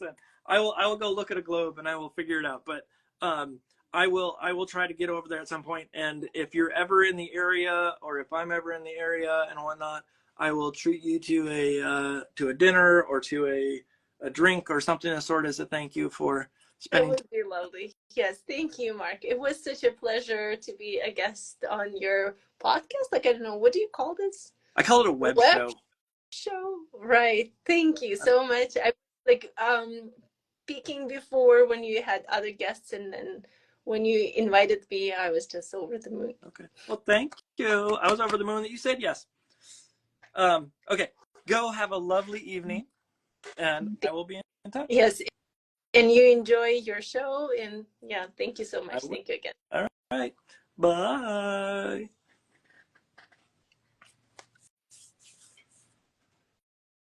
Oh, you see my ceiling. Don't do that. Okay, just a reminder for folks. I'm going to put this up on YouTube again for people that need to watch it in a different format. So it will be up there soon. And then next week we are on at 2:00 again with Lauren. Hold on, we're not on with Lauren. That's my wife. Who's next week is Tor, right? Hold on, we're trying to figure it out. You can look at the ad. Yeah. Okay, I was correct. Okay, so it's Tor Freeman at 2 p.m. next Thursday. I wanted to make sure I had it right before I called it for the night. But again, for folks that I'm doodling in the background on top of, just adding little textures here and there. For folks that have questions and whatnot, holler. But Matthew Berg's excited for Tor. Yes, we are excited for Tor. But again, go out there and get Dinara's books. Go out there and get the new ones when they come out. And otherwise, I will see you all next Thursday, 2 p.m. Bye!